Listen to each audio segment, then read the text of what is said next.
கிறிஸ்து இயேசுவுக்குள் கிருபையாயும் தயவாயும் அன்பாயும் அழைக்கப்பட்ட அன்பு சகோதர சகோதரிகளுக்கு நமது பிதாவாகிய தேவனாலும் ஆண்டவராகிய இயேசு கிறிஸ்துவினாலும் கிருபையும் சமாதானமும் பெருக கடவுது என்கிற வாழ்த்துதலோடும் இந்த நிமிடம் வரை நம்மை எல்லாவித தீங்குகளுக்கும் விலக்கி காத்து இந்த ஞாயிறு காலை ஆராதனையிலே தேவநாமம் கிறிஸ்துவினாமம் மகிமைப்படும்படியாக அவர்களை துதித்து பாடி ஜெபித்து வேதத்தில் உள்ள அதிசயங்களை காணும்படியாக இந்த ஜீவனையும் இந்த நேரத்தையும் இந்த அறிவையும் நமக்கு கிருபையாய் கூட்டி கொடுத்த தயவிற்கு நன்றி தகப்பனே. இதோ கடந்த காலம் முழுவதும் கண்ணை எமை காப்பது போல் நம்மை காத்து இந்த நாளிலே இந்த இடத்திலே நாம் ஒன்று கூடி ஆராதனை செய்து கொள்ள தேவனை தொழுது கொள்ள கிருபையாய் நம்மை காத்ததற்கு மீண்டுமாக நன்றியை ஏறெடுத்து கொண்டு நமது ஆராதனைக்கு துவக்க பாடலாக பாடல் எண் 53 அநாதி தேவன் என் அடைக்கலமே. பாடல் எண் 53. எல்லோரும் எழுந்து நின்று பாடுவோம்.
நமது ஆராதனைக்கு துவக்க ஜெபமாக சகோதரர் சரவணன் அவர்கள் நம்ம ஜெபத்தில் வழிநடத்தும்.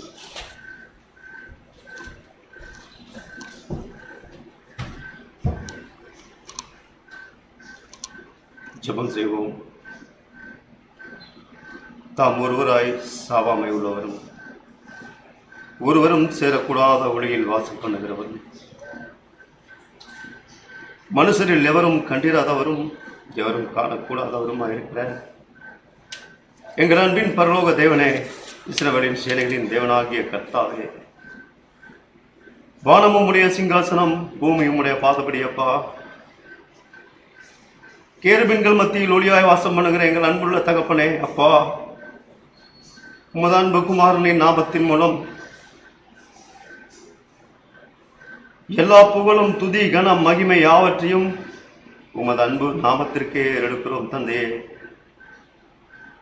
தந்தையே, உம்மை அறியாத அனாதைகளும் வேத வசனத்தின்படி அக்கிரமங்களுக்கும் பாவங்களுக்கும் மரித்திருந்த எங்களை உமது அன்புள்ள சித்தத்திற்கு தகுதி அடையும்படி உமது அன்பு சித்தத்தை உமது அன்பு மகனின் சித்தத்தோடும் அவரது தூய இரத்தத்தோடும் கூட உம்முடைய பாதப்படியாகிய பூமியில் எங்களுக்கு தந்து உம்முடைய சித்தத்தின்படி வாழ்ந்த உமது மகனைப் போல நாங்களும் வாழ அவரது ஜீவனுள்ள வார்த்தைகளை எங்களுக்கு தந்து எங்களை உயிர்ப்பித்திருக்கிறீர். அப்பா தேவனே, பூமியில் உள்ள அக்கிரமங்களுக்கும் பாவங்களுக்கும் எங்களை நீங்களாக்கி உமது மகனின் இரத்தத்தின் மூலம் ரட்சித்திருக்கிறீர். தெய்வமே, தந்தையே, உம்முடைய படைப்புகளில் கொடான கொடி நாணிகளையும் கல்விமான்களையும் நீர் படைத்திருப்பினும் அற்பமும் குப்பையுமாயிருந்த எங்களை நீர் தெரிந்தெடுத்திருக்கிறீர். அப்பா தகப்பனே, உமது அன்பு குமாரனின் ஜீவனுள்ள வார்த்தைகளின் மூலம் உயிர்ப்பிக்கப்பட்ட நாங்கள் வசனத்தை போதிக்கிறவர்களாகவும் கேட்கிறவர்களாகவும் மாத்திரம் இருந்து விடாமல் எங்களை நாங்களே நாசப்படுத்தி விடாமல் நசரேனாகிய இயேசு கிறிஸ்து செய்த கிரியைகளை போல தகப்பனே, நாங்களும் நற்கிரிகைகளை செய்து உம்முடைய தூய நாமத்தையும் உம்முடைய தூய ஆவியையும் மகிமைப்படுத்தக்கூடிய பாத்திரவான்களாய் எங்களை விளங்கச் செய்யும். தந்தையே, தகப்பனே, உம்முடைய பாதபடியாகிய பூமியில் ஏற்படக்கூடிய சகல விதமான கொள்ளை நோய்களுக்கும் பஞ்சங்களுக்கும் தீங்குகளுக்கும் தீமைகளுக்கும் உமது அன்பு குமாரனின் இரத்தத்தின் மூலம் எங்களை பாதுகாத்து வழிநடத்தும். அப்பா தெய்வமே, நீர் வாசமாயிருக்கக்கூடிய எங்கள் இருதயங்களில் உமக்கு விரோதமாய் நாங்கள் செய்யக்கூடிய ஜென்ம சுபாவத்தின் இச்சைகளுக்கும் இச்சை எனும் எங்களது பலவீனங்களுக்கும் தந்தையே, உம்முடைய வார்த்தையின்படி உடைய தூய ஆவியின் வல்லமையினாலே தகப்பனே, எங்களது சகல விதமான பலவீனங்களுக்கும் எங்களை நீங்களாக்கி ரட்சியும். அப்பா, எங்கள் மறைவான பாவங்களை உமது மகனின் இரத்தத்தின் மூலம் மீண்டும் ஒரு முறை எங்களுக்கு மன்னிப்பை தந்து தகப்பனே, உம்முடைய தூய ஆவியை மகிமைப்படுத்தக்கூடிய கிறிஸ்துவின் நற்கந்தங்களாய் நாங்கள் நறுமணம் வீச கிருபை தாரும். தகப்பனே, தந்தையே, உம்முடைய வார்த்தையின்றி வாழ தடை செய்யக்கூடிய சகல விதமான தடைகளையும் தகர்த்தெறிந்து உம்முடைய ஜீவன் உள்ள வார்த்தைகளை மகிமைப்படுத்தக்கூடிய கிறிஸ்துவின் நற்கந்தங்களாய் எங்களை விளங்க செய்யும். அப்பா, இன்றைய நாளிலும் கூட தகப்பனே, உம்முடைய வார்த்தைகளை போதிக்கக்கூடிய தாசனின் இருதயத்திற்கு உம்முடைய தூய ஆவியை தந்து தாசனையும் அவர் வாயிலாக சத்தியத்தை கேட்கக்கூடிய உம்முடைய பிள்ளைகளாகிய எங்களையும் தகப்பனே, உம்முடைய சித்தத்திற்கு உகந்த வாழ்க்கையை வாழ கிருபை செய்கிறோம். அப்பா, எல்லா புகழும் துதிகன மகிமையும் உமக்கு இயேசுவின் நாமத்தில் ஏறெடுக்கிறோம். தந்தையே, இந்த வேளையிலும் கூட அப்பா, எங்களது சித்தத்தின்படி அல்ல, உமது அன்பு குமாரனுக்குள் நீர் எங்கள் மீது கொண்ட அன்புள்ள உம்முடைய தூய சித்தத்திற்கு எங்கள் ஜீவாதிபதி கிறிஸ்து இயேசுவின் அன்பு நாமத்தின் மூலம் எங்கள் ஜெபத்தை ஒப்புக் கொடுக்கிறோம். ஆமென்.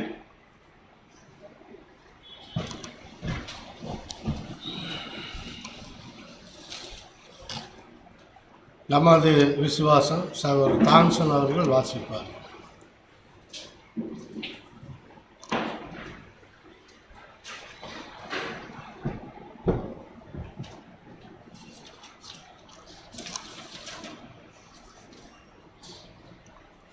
நமது விசுவாசம்.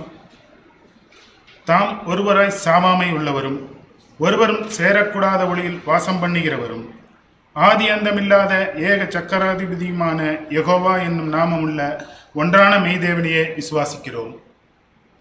அவருடைய ஒரே பேரான குமாரனும் நம்முடைய கர்த்தரும் இரட்சகருமான இயேசு கிறிஸ்துவையும் விசுவாசிக்கிறோம்.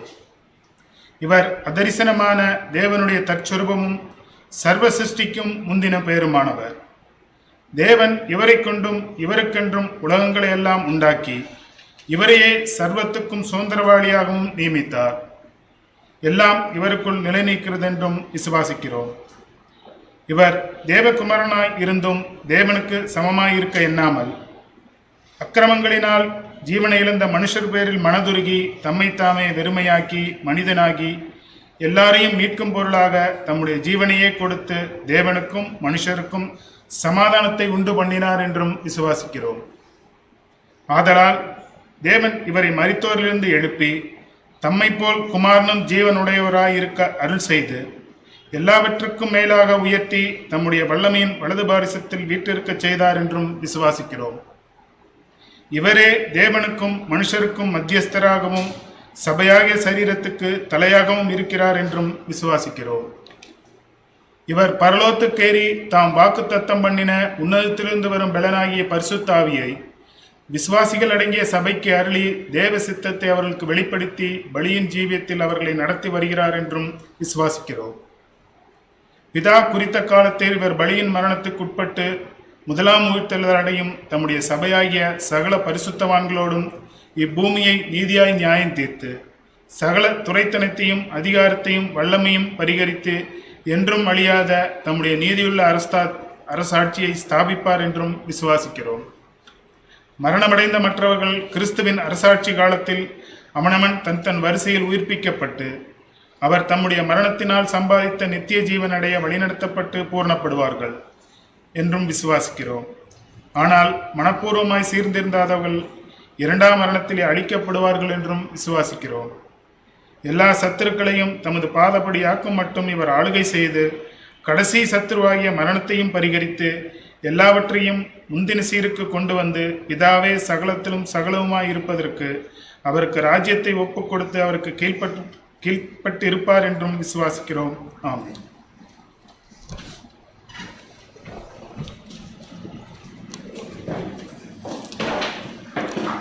இன்றைய நாளுக்குரிய காலை தீர்மான மன்னாவை சகோதரர் தினேஷ்குமார் அவர்கள் வாசிப்பார்.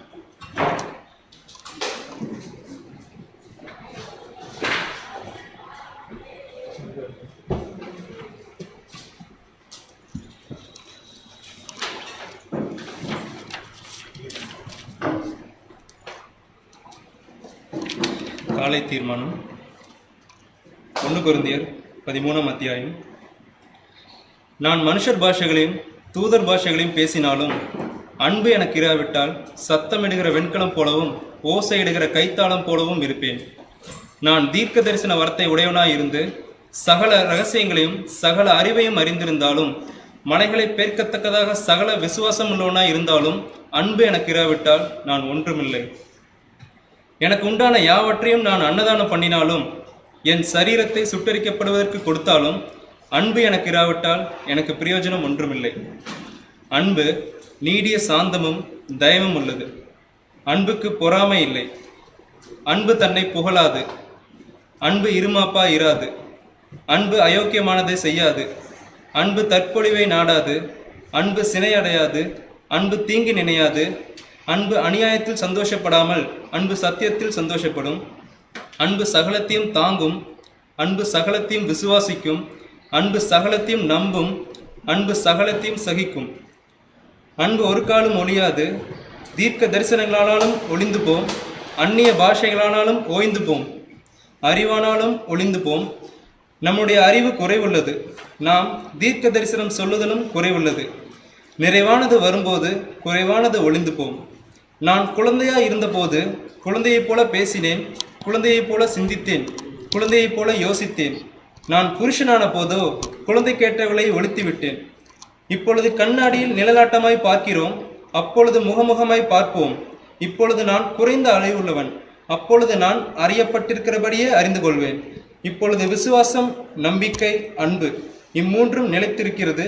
இவைகளில் அன்பே பெரியது. இன்றைய நாளுக்குரிய பரலோக மன்னா அக்டோபர் 4ஆம் தேதி. மத்தேயு 4ஆம் அதிகாரம் 19ஆம் வசனம். என் பின்னே வாருங்கள், உங்களை மனுஷரை பிடிக்கிறவர்களாக்குவேன். நம்முடைய வாழ்நாட்கள் முழுவதும் நமக்கு ஏற்படும் சகல காரியங்களும் பிற்கால நன்மைக்கு ஏதுவான அனுபவ பாடங்களை கொடுக்கிறது. மீன் பிடிக்கிற பணியிலே இருந்து அப்போஸ்தலராக தெரிந்து கொள்ளப்பட்டவர்கள் தங்கள் பிற்கால வாழ்க்கையில் சிலவற்றை பயன்படுத்த வேண்டியதாக இருந்தது. நம்முடைய இரட்சகர் இதை தம்முடைய அழைப்பிலே குறித்து காண்பிக்கிறதை காண்கிறோம். மீன் பிடிக்கிறவர்கள் அதிக சக்தி, புத்தி கூர்மை, பொறுமை, நீடிய உழைப்பும் தேவை. இந்த எல்லா குணங்களும் ஆவியின்படி மனிதரை பிடிக்க ஒருவருக்கு அவசியமானது. மீன்கள் தவறி போகாமல் அதற்காக சரியான ஆகாரத்தை வைத்து கண்ணோட்டம் உள்ளவர்களாக அதை பிடிப்பது போலவே விருப்பமுள்ளவர்களை பிடிக்க வேண்டும். எனது அருமையான தேவனால் தெரிந்து கொள்ளப்பட்டு கிறிஸ்துவுக்குள் அழைக்கப்பட்ட என் அருமையான பழைய புது சிருஷ்டிகளே, புதிய பழைய சிருஷ்டிகளே, யாவருக்கும் அன்பின் வாழ்த்துக்கள். அருமையான ஒரு மன்னாவின் தலைப்பின் மூலம் நம்முடைய மூத்த சகோதரர் இங்கே கோட் பண்ணியிருக்கார். முற்காலத்தில் சீஷர்களுக்கு என்ன அழைப்பு கொடுத்தாரோ அதே அழைப்பு நம்மக்கிட்ட இப்போ வந்திருக்கு. இதில் முக்கியமாக பார்க்க வேண்டியது, மீன் பிடிக்கிறதுக்கு பொதுவாக மீனவர்கள் எப்போ போவாங்க பார்த்தோம்னா அதிகாலையில் போவாங்க. நம்மளும் அதே அதிகாலையில் தான் வாழ்ந்துட்டுருக்கோம். கொஞ்ச நேரத்தில் விடியலை வரப்போது அதுக்கு முன்னாடி போய் மீன்களே பிடிச்சிடணும். ஸோ அந்த அதிகாலை நேரத்தில் இதை ஃபஸ்ட் அண்டர்ஸ்டாண்ட் பண்ணிவிட்டு இந்த மன்னாத்தோட மைய கருத்தும் அந்த சாரம்சம் மட்டும் நம்ம இப்போ பார்க்குறோம். ரெண்டாவது, மீன் பிடிக்கிறவர்களுக்கு முதலாவது இருக்கக்கூடிய அந்த குணலட்சணங்கள். எல்லாரும் மீன் பிடிக்க போகலாமா, இல்லை சிலவர்கள் மட்டும் மீன் பிடிக்க போகலாமா அப்படிங்கிறது தேவனுடைய அழைப்பின் அழைத்தவர்கள் அனைவருமே தகுதியானவர்கள் தான். அந்த தகுதி என்ன அடிப்படைங்கிறது தான் முதல் விஷயம். முதலாவது 4 குண அதிசயங்களை இங்கே கோட் பண்ணுறாரு. அதை நம்ம பார்த்துருக்கோம். முதல்ல பார்த்தோம்னா இந்த பழைய வாழ்க்கையிலேருந்து அந்த அனுபவ பாடங்களை நம்ம எடுத்து புதிய வாழ்க்கையில் நம்ம பயன்படுத்தணும்னு பார்க்குறோம். அது என்ன அந்த பழைய வாழ்க்கையிலேருந்து அந்த அனுபவங்களுங்கிறது 2 பாயிண்ட். புது சிருஷ்டியாக அழைக்கப்பட்ட பின்பு 2 குணாதிசயங்கள் நமக்கு கொடுக்குறாரு. அதுதான் முதலாவது, அதிக சக்தி. மீன் பிடிக்கிறவனுக்கு மிகவும் அதிகமான சக்தி வேணும். அது என்ன பொறுப்பெடுக்குதுன்னா, நம்ம அதிகமான ஒரு பலமுடையவளாக இருந்தால் தான் அந்த மீன்களை போய் நம்ம பிடிக்க முடியும். இல்லைன்னா அந்த மீனுக்கே நம்ம கடைசியாக இரையாயிடும். ரெண்டாவது பார்த்தீங்கன்னா புத்தி கூர்மை. எந்த மீனுக்கு எந்த உணவை எந்த நேரத்தில் சரியாக எடுத்து கொடுக்கணுங்கிற பக்குவம் நமக்கு வேணும். இதுதான் அந்த புத்தி கூர்மை, ஹைலி இன்டெலிஜென்ஸ் அப்படிங்கிறது. மூன்றாவது, இந்த பழைய வாழ்க்கைக்குரிய ஒரு விஷயத்தை நம்ம கரெக்டாக மேட்ச் பண்ணும், நீடிய பொறுமை. சரி, நமக்கு புத்தி கூர்மை இருக்குது, அதிகமான பலம் இருக்குது, ஆனால் மீன்கள் பிடிச்சிட முடியாது, வெயிட் பண்ணணும். சில மீன்கள் மேலே நமக்கு கோபம் வரலாம். உணவு நல்லா இருக்கு, ஆனால் அந்த உணவை மீன்கள் ஏற்றுக்க மாட்டேங்குது, கோபம் வரலாம். அதுக்கு தான் இங்கே கோட் பண்ணுறாரு, பொறுமை இல்லை, நீடிய பொறுமை வேணுங்கிறது கோட் பண்ணுறாரு. அதுக்கு அடுத்த காரியம் நீடிய உழைப்பு. நீடிய உழைப்பு அப்படிங்கிறது நம்ம பழைய வாழ்க்கையில் இருக்கக்கூடிய விஷயத்தையும் கூட நம்ம கடைபிடிச்சிருக்கோம். அதே விஷயத்த நம்ம சத்தியத்துக்குள்ள வந்தக்கப்புறமும் நீடிய பொறுமையாகவும் நீடிய உழைப்பும் இருக்கணுங்கிறது இந்த மன்னாவுடைய சாராம்சம். இந்த ரெண்டாவது எந்த மீன்களை பிடிக்க சொல்றாரு, அதுக்கு ஆதாரமாக ஒரு வசனத்தில் வாசிக்கலாம். மத்தேயு 13ஆம் அதிகாரம் 49ஆம் வசனத்துல, மத்தேயு 13ஆவது அதிகாரம் வசனம் 49, இப்படியே உலகத்தின் முடிவிலே நடக்கும். இப்படியே உலகத்தின் முடிவிலே நடக்கும். இப்ப கொஞ்ச காலத்துல விடியல் வரப்போகுதுங்க. உலகத்தின் அந்த எபிஃபனியாங்கிற ஸ்டேஜ் முடிஞ்சு அப்போகலிப்ஸ்ங்கிறது ஆரம்பிக்குது, நடக்கும். தேவதூதர்கள் புறப்பட்டு நீதிமான்களின் நடுவில் இருந்து பொல்லாதவர்களை பிரித்து, இதுதாங்க விஷயம். இப்ப அந்த மீன்கள் யாருன்னா நம்ம தான். நம்ம என்ன நினைச்சிட்டு இருக்கோம், நம்ம போய் உலக ஜனங்களுக்கு கடல்ல போய் மீன்கள் எடுக்கிறோம், அந்த மீன்கள் எடுத்துட்டு வந்ததுக்கப்புறம் அந்த உலக ஜனங்களை பிரிக்கிறோம் அப்படிங்கிறது இல்லை. இந்த மீன்களே கடைசியில யாருன்னா நம்ம தான் அதை கோட் பண்ணுது. ஸோ அந்த மீன்கள் ஒரே செலெக்ஷன்ல நடக்குமா? அதாவது மீன் பிடிக்க போகிறவர்கள் செதிலுள்ள மீன்களை மட்டுமே பிடிப்பார்களா, செதில் இல்லாத மீன்களை பிடிப்பார்களா அப்படின்னு பார்க்க போது அதுக்கு சொல்றாரு, சகல மீன்களையும். 46ஆம் வசனம் வாசிக்கலாம்.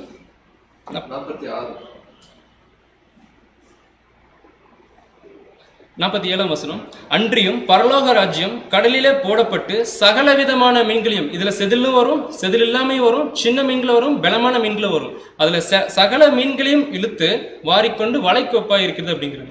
அப்ப என்ன ஒரு காரியம்னா, முதல்ல செதில் இருக்க மீன்கள் மட்டும் வலையில விழுந்துருச்சுன்னா அந்த செலக்ஷன் எப்பவோ முடிஞ்சிருக்கும். அப்போ தேவனுடைய திட்டமே கரைக்கு வரணும், செதில் உள்ள மீன்களை பிரிக்கணும், மறுபடியும் கடலுக்கு போகணும், மறுபடியும் வரணும். இதுதான் தேவனுடைய திட்டம். ஸோ அதை புரிந்து கொண்ட பிள்ளைகளாக நம்ம இருக்கணும். எந்த ஒரு மீன்களையும் எப்படி செலக்ட் பண்ணுறாங்க? ஏன் அதிகாலையில் ப்ரிஃபர் பண்ணுறாங்கன்னா, இது ப்ராக்டிக்கலாக என்ன ஒரு காரியம் அப்படின்னு பார்த்தோம்னா, முற்காலங்களில் பார்த்தோம்னா அந்த கடலுக்கு போகும்போது அதிகாலை நேரத்தில் செதில் உள்ள மீன்கள் வந்து அந்த கடலின் மேலே வந்து ரொம்ப சுற்றிட்டு இருக்கும். செதில் இல்லாத மீன்கள் இங்கே மத்தியானம் போனாலும் சரி, சாயங்காலம் போனாலும் சரி, நைட்டு போனாலும் சரி, அது கடல் அடியில் தான் இருக்கும். அப்போ செதில் உள்ள மீன்கள் மேக்சிமம் நிறையா மீன்கள், எல்லா மீன்களும் கிடையாது, அதிகமான மீன்கள் செதில் உள்கள் வந்து கடல் மேலே தான் இருக்கும். அதனால தான் மீனவர்கள் அதிகமாக காலையில் ப்ரிஃபர் பண்ணுறாங்க அதிகாலையில். அதே மாதிரி நம்ம அதிகாலை கூடிய நேரத்தில் இருக்கிறோம். இப்போ நம்ம எவ்வளோக்கு எவ்வளோ வாஞ்சியா தேவனுடைய அந்த கடலில் கொடுத்த அந்த அனுமதியோட நம்ம போறோங்கிறது முக்கியமான விஷயம். மீன்களை செலக்ட் பண்ண நம்ம கடைசியில் அந்த மீன்களை தேவையில்லைங்க எதை அடிப்படையை பிடிக்கிறோங்கிறது இந்த 4 குணாதிசயங்களை சொல்றாரு. பிளஸ் அடிஷ்னலா அவங்க சொல்லக்கூடிய விஷயம் என்னன்னா, விருப்பமுள்ள மீன்களை பிடியுங்கள். அந்த ஆதாரத்தில் கடைசியா விருப்பமுள்ளவர்களை பிடிக்க வேண்டும். இந்த விருப்பம் அப்படிங்கிறது பசி. சில மீன்கள் அந்த உணவுக்காக ரொம்ப ஏங்கி இருக்கும். அப்ப நீங்க கரெக்டான நம்ம உணவு போடும்போது அது அப்படியே பிடிச்சிக்கும், அந்த வலையில மாட்டிடும். விருப்பம் இல்லாத மீன்களுக்கு நீங்க எவ்வளவுதான் உணவு கொடுத்தாலுமே அந்த உணவு கடைசியில வேஸ்டா தான் போகும், வீணும் விருதாவா போகும். இங்க நமக்கு என்ன ஒரு பாடம்னா, ஒரு ஆசீர்வாதம், அதாவது ஒரு ஆறுதல் என்னன்னா, தேவன் நம்ம அழைத்திருக்கிறார் அந்த மீன் பிடிக்கிறதுக்கு. ஒரு எச்சரிப்பு என்னன்னா, விடியல் சமீபமா இருக்கிறது. இது ரெண்டுமே நமக்கு இந்த மன்னாவோட ஒரு பாடம். இதை நம்ம புரிந்து கொண்டு நம்முடைய வாழ்க்கையை தேவனுக்கு பிரயோஜனமாக மாற்ற தேவன் தாமே நம்மை வழிநடத்து வராங்க. ஆமாம்.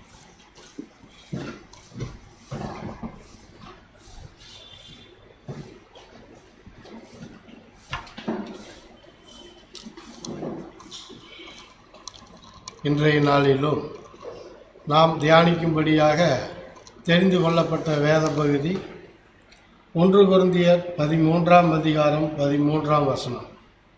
1 கொரிந்தியர் 13:13 சகோதரர் வினோத் பாபு அவர்கள் வாசிப்பார்கள்.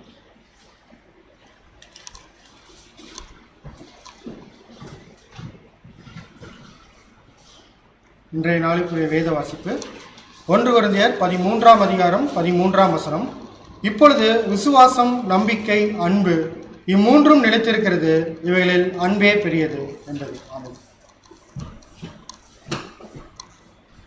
வாசிக்க கேட்ட இந்த வேத வசனத்திலிருந்து இம்மூன்றும் அப்படிங்கிற தலைப்பின் கீழே நம்முடைய அன்பு சகோதரர் சிந்தன் அவர்கள் வந்து நம்மிடையே தூது கொடுப்பார்.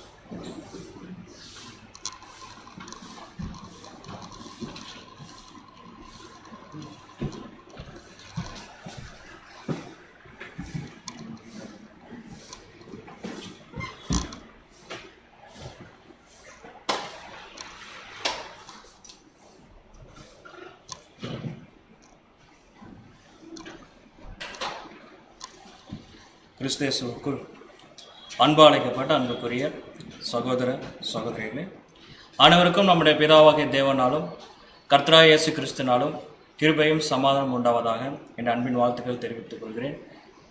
விசேஷமாக நம்முடைய தேவன் இப்படியாக அவருடைய பிள்ளைகளாக இருக்கின்ற நம்மளையும் அழைத்து இன்றைய நாளும் தேவனுடைய சத்திய வார்த்தைகளை நாம் தியானிக்கும்படியாகவும் அவரை நோக்கி நாம் ஆராதிக்கும்படியாகவும் தேவன் கிருபை செய்துள்ளார். ஆதலால் பிதாவாகிய தேவனுக்கு மீண்டுமாக நம்முடைய ஆண்டவராகிய இயேசு கிறிஸ்து மூலம் நன்றியை எடுத்துக்கொள்ளலாம்.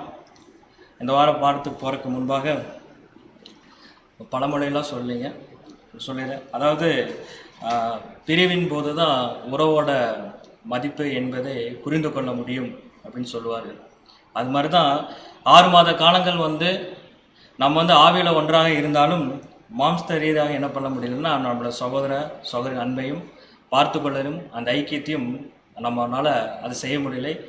பட் தேவன் மீண்டுமாக நமக்கு ஒரு வாய்ப்பை கொடுத்து மீண்டும் அதே அன்பு, அதே ஐக்கியம், அதே சகோதரர்கள் பார்க்கும்படியாகவும் அவருடைய ஆலயத்திலிருந்து தேவனை தொழுது கொள்ளும்படியாகவும் தேவன் மீண்டும் நமக்கு ஒரு கிருபை அளித்துள்ளார். அதோடைய ஆரம்பம்தான் இந்த வாரம்.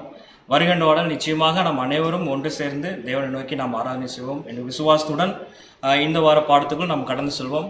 நம்முடைய முத்த சகோதரர் சொன்ன மாதிரி இன்றைய நாளில் நம்ம பார்க்க போகிற இந்த பாடத்தின் தலைப்பு இம்மூன்றும். அன்பான சகோதரர் சொல்லி இம்மூன்றும் சொல்லுகின்ற பொழுது ஆங்கிலத்தில் இதோட ஹெட்டிங் என்னன்னு பார்த்தீங்கன்னா திஸ் 3. ஸோ திஸ் 3 அப்படின்னா இந்த மூன்றும். நம்ம இந்த மூன்றும் அப்படின்னு பார்க்காம எப்படி பார்க்க போகிறோம், இம்மூன்றும் அப்படின்னு பார்க்க போகிறோம். இம்மூன்றும் அப்படிங்கும் போது உங்களுக்கு வந்திருக்கும். ஸோ விசுவாசம், நம்பிக்கை, அன்பு. இப்போ இந்த வசனம் படிக்கின்ற பொழுது அது எப்படியாக இருக்கின்றதுன்னு பார்த்தீங்கன்னா, விசுவாசத்தை காட்டிலும் நம்பிக்கை காட்டிலும் எது உயர்ந்ததாக இங்கே சொல்லப்படுகிறதுன்னு பார்த்தீங்கன்னா அன்பு. ஏன்னா அந்த 1 கொரிந்தியர் 13ஆம் அதிகாரம் முழுவதுமே நம்ம படித்தோம்னா அப்போஸ்தலன் பவுல் வந்து தெளிவாக எழுதியிருக்கார். நீங்கள் என்னதான் விசுவாசம் வச்சிருந்தாலும், தீர்க்க தரிசனம் சொல்கிறதா இருந்தாலும், அந்நிய பாஷை பேசுகிறதா இருந்தாலும், அன்பு மட்டும் இல்லை என்றால் எதுவுமே உங்களுக்கு பிரயோஜனம் இல்லை. அப்போ பிரதானமானது அப்போஸ்தலன் பவுல் இங்கே சொல்லப்பட்ட எதுன்னு பார்த்தீங்கன்னா அன்பை அவர் வந்து முன் வச்சு சொல்கிறார். அப்போ இன்றைய நாளில் இந்த வசனம் ஆதாரமாக நம்ம படிக்கின்ற பொழுது இந்த அன்பை குறித்து மட்டும் நம்ம பார்க்க போகிறோமான்னு கேட்டிங்கன்னா இல்லைங்க. இதில் நம்ம புரிந்து கொள்ள வேண்டியதுன்னு பார்த்தீங்கன்னா, சரி அன்பு எனக்கு நிறையா இருக்குது, நான் என்னவே எடுத்துக்கிறேன், நான் யாரையும் சொல்லலை, எனக்கு அன்பு நிறையா இருக்குது, விசுவாசம் இல்லை அப்படின்னு ஒத்துக்கொள்ள முடியுமா? இல்லை வந்து எனக்கு அன்பு நிறையா இருக்குது, நம்பிக்கை இல்லை, நம்பிக்கை குறைவாக இருக்கனாலும் நான் அதை ஏற்றுக்கொள்ள முடியுமா? பவுல் இங்கே என்ன சொல்கிறாருன்னா, விசுவாசம் வேண்டும், நம்பிக்கை வேண்டும், அதோட என்ன வேணுங்க, இது ரெண்டும் காட்டிலும் எதுவும் அதிகமாக வேணும் அப்படின்னு சொல்கிறான்னு பார்த்தீங்கன்னா அன்பு நமக்கு அதிகமாக வேண்டும். இப்போ இதில் வந்து அநேக முறை சில தெரிந்த கேள்விகள் தான், அது கேட்கின்ற பொழுது அதை ஆன்சர் பண்ணுறதுக்கு நமக்கு டவுட்டாகவே இருக்கும். கரெக்டுங்களா? அது என்ன கேள்வின்னு பார்த்தீங்கன்னா, விசுவாசம் என்றால் என்ன, நம்பிக்கை என்றால் என்ன? இங்கே இருக்கிறவங்களும் அமைதியாக இருக்கிறாங்க, கண்டிப்பாக பார்க்கல. புரிஞ்சுதுங்களா? விசுவாசம் என்றால் என்ன, நம்பிக்கை என்றால் என்ன? இது ஈஸி தான், நமக்கு தெரியும், தெரியாதுன்னு யாரும் சொல்ல முடியாது. ஆனால் அது கேட்டால் நம்மளால் என்ன பண்ண முடியாதுங்க, ப்ராப்பராக நம்மளால் எக்ஸ்பிளைன் பண்ண முடியாது. கரெக்டுங்களா இல்லையா? ஏன்னா விசுவாசம் ஒரே மாதிரி தான் தெரியுது, நம்பிக்கையும் ஒரே மாதிரி தான் தெரியுது. அப்படி எப்படி நம்ம புரிந்து கொள்ள முடியும் அப்படிங்கிறதா இன்றைக்கு நம்ம என்ன பார்க்க போகிறோம் பார்த்தீங்கன்னா, விசுவாசம் என்றால் என்ன அதையும் நம்ம கிளியராக பார்த்துடலாம், நம்பிக்கை என்றால் என்ன அதையும் கிளியராக பார்த்துடலாம். அதே மாதிரி பார்த்தா இந்த இடத்துல சொல்லப்பட்டிருக்கிற அன்பு அதையும் நம்ம என்ன பண்ணிடலாம்னா கிளியராக பார்த்துடலாம். சரிங்களா? இப்போ நம்ம எதுலேருந்து போகலாம் அப்படின்னு பார்த்தீங்கன்னா, ஃபஸ்ட்டு டோன் எதுலேருந்து ஸ்டார்ட் பண்ணலான்னு பார்த்தீங்கன்னா விசுவாசம். விசுவாசத்துலேருந்து நம்ம என்ன பண்ணலாம்னா ஸ்டார்ட் பண்ணலாம். பாருங்க, ஆதாரம் வசனம் மீண்டும் வாசிக்கலாம். பாருங்க, 1 கொரிந்தியர் 13ஆம் அதிகாரம் 13ஆம் வசனம் வாசிப்போம். 1 கொரிந்தியர் 13ஆம் அதிகாரம் 13வது வசனம். இப்பொழுது விசுவாசம், நம்பிக்கை, அன்பு இம்மூன்றும் நிலைத்திருக்கிறது, இவைகளில் அன்பே பெரியது. இதுல அன்பே பெரியது. ஸோ நான் ஃபர்ஸ்ட் ஒன் நம்ம என்ன பார்க்கறோம் பார்த்தீங்கன்னா, உங்களுக்கு வந்துருக்கு ஸ்லைடு. எது பார்க்க போறோம்னு பார்த்தீங்கன்னா விசுவாசம் நம்ம பார்க்க போறோம். இப்போ அப்போஸ்தலன் பவுல் வந்து இந்த கொரிந்தியர் சபைக்கு எழுதுறதுக்கு முன்பாக இல்லை, அதே டைம்ல பார்த்தீங்கன்னா தெசலோனிக்கே சபைக்கு எழுதுகின்ற பொழுது அவர் எப்படி எழுதுறன்னு பார்த்தீங்கன்னா இந்த 3 பாயிண்ட்டையும் அவர் என்ன பண்ணா விரிவாக சொல்லுகிறார். இது விசுவாசம், அன்பு, அதே மாதிரி பார்த்தீங்கன்னா நம்பிக்கை. இது 3 அவர் என்ன பண்றாருன்னா விரிவாக சொல்றார். ஆனால் அது வேற மாதிரி சொல்றார். அது வாசிக்கலாம் பாருங்க. 1 தெசலோனிக்கர் 1ஆம் அதிகாரம் 2ஆம் வசனம் வாசிப்போம். 1 தெசலோனிக்கர் 1ஆம் அதிகாரம் 2வது வசனம். தேவனுக்கு பிரியமான சகோதரரே, உங்கள் விசுவாசத்தின் கிரியையும். ஸ்டாப் பண்ணுங்க. அன்பான சகோதரர் சொல்ல இந்த வசனத்தை நல்லா கவனிச்சுக்கலாம். இல்லை என்றால் இந்த பாடம் எப்படி இருக்குன்னு பார்த்தீங்கன்னா, விசுவாசம், நம்பிக்கை, அன்பு இது 3மே சுற்றி வர்றதுனால ஒரு மாதிரி போகுதுன்னு யாரும் நினச்சிக்க வேண்டாம். புரிஞ்சுக்கிட்டா ரொம்ப ஈஸியாக இருக்கும், நமக்கு ஒரு தெளிவு நல்லா கிடைக்கும். அவர் என்ன சொல்றாரு பார்த்தீங்கன்னா விசுவாசத்தின் கிரியை. இப்போ இந்த இடத்துல பார்த்தீங்கன்னா ஒரு வேர்டு வந்து அவர் ஆட் பண்றார், விசுவாசத்தின் கிரியை. நம்ம என்ன கேள்வி கேட்டோம், விசுவாசம் என்றால் என்ன அப்படின்னு கேட்டோம். பவுல் என்ன சொல்றாருன்னா விசுவாசத்தோட என்ன ஆட் பண்றாரு பார்த்தீங்கன்னா விசுவாசத்தின் கிரியை அவர் ஆட் பண்றாரு. அப்படி என்றால் விசுவாசத்துக்கு ஒரு கிரியை நம்ம காட்ட வேண்டியதா இருக்கிறோம். அடுத்தது பாருங்க, தொடர்ந்து படிப்போம். உங்கள் அன்பின் பிரயாசத்தையும். ஸ்டார்ட் பண்ணும். அடுத்து என்ன பாயிண்ட் கோட் பண்றாருன்னா உங்க அன்பின் பிரயாசம். விசுவாசம் என்றால் அங்க கிரியை வேண்டும், அன்பு என்றால் அங்கு கண்டிப்பா ஒரு பிரயாசம் வேண்டும். தொடர்ந்து படிப்போம். நம்முடைய கர்த்தராகிய இயேசு கிறிஸ்துவின் மேலுள்ள உங்கள் நம்பிக்கையின் பொறுமையையும் நம்முடைய தேவனுக்கு முன்பாக நாங்கள் இடைவிடாமல் நினைவு கூர்ந்து. பாருங்க, அப்படி என்றால் தெசலோனிக்கே இருக்கிற ஜனங்கள் என்ன பண்ணிருக்கான்னு பாத்தீங்கன்னா இந்த 3 விஷயத்தையும் தெளிவாக பண்ணிட்டு இருக்கிறாங்க. இதைத்தான் பவுல் வந்து எப்படி எழுதுறாருன்னா, இது 3ம் நீங்க சரியா பண்ணிட்டு இருக்கிறீங்க, இதை நாங்க ஒவ்வொரு நாளும் என்ன பண்றோம், இடைவிடாமல் நினைவே கூறுறோம் அப்படின்றார். அப்படி என்றால் சிம்பிளா புரிஞ்சுக்கலாம், விசுவாசத்தின் கூட என்ன வருங்க, கிரியை வரும். அதே மாதிரி பார்த்தீங்கன்னா அன்பு கூட என்ன வரும், பிரயாசம் வேணும். அதே மாதிரி நம்பிக்கை என்றால் நம்பிக்கை கூட என்ன இருக்கும்னு பார்த்தீங்கன்னா இந்த பொறுமை இருக்க வேண்டும். அதான் சொல்றோம். அப்படி என்றால் இன்னைக்கு என்ன பார்க்க போறோம், இந்த 3 இது வந்து நம்ம டீட்டெயிலாக பார்த்துடலாம். பாருங்க, ஆங்கிலத்தில் படிக்கும்போது தி ஒர்க் ஆஃப் ஃபெய்த், அதே மாதிரி பார்த்தீங்கன்னா தி லேபர் ஆஃப் லவ், 3வது பார்த்தீங்கன்னா இந்த பேஷன்ஸ் ஆஃப் ஹோப். சரிங்களா? இதை 3 நம்ம வந்து பார்க்கலாம். ஸோ இப்போ ஆரம்பத்தில் நான் கேட்ட கேள்வி தான், வாட் இஸ் ஃபெய்த்? இப்படி கேட்டால் நம்ம ஈஸியாக சொல்லிடுவோம். அடிக்கடி நம்ம ஒரு எக்ஸாம்பிள் கூட நம்ம பார்த்துட்டே இருப்போம், வாட் இஸ் ஃபெய்த் அப்படிங்கிறது. ஸோ நானே சொல்லிடுறேன் வாட் இஸ் ஃபெய்த் அப்படின்னு. நாளைக்கு மழை பெய்யுமா? நாளைக்கு மழை பெய்யுமா?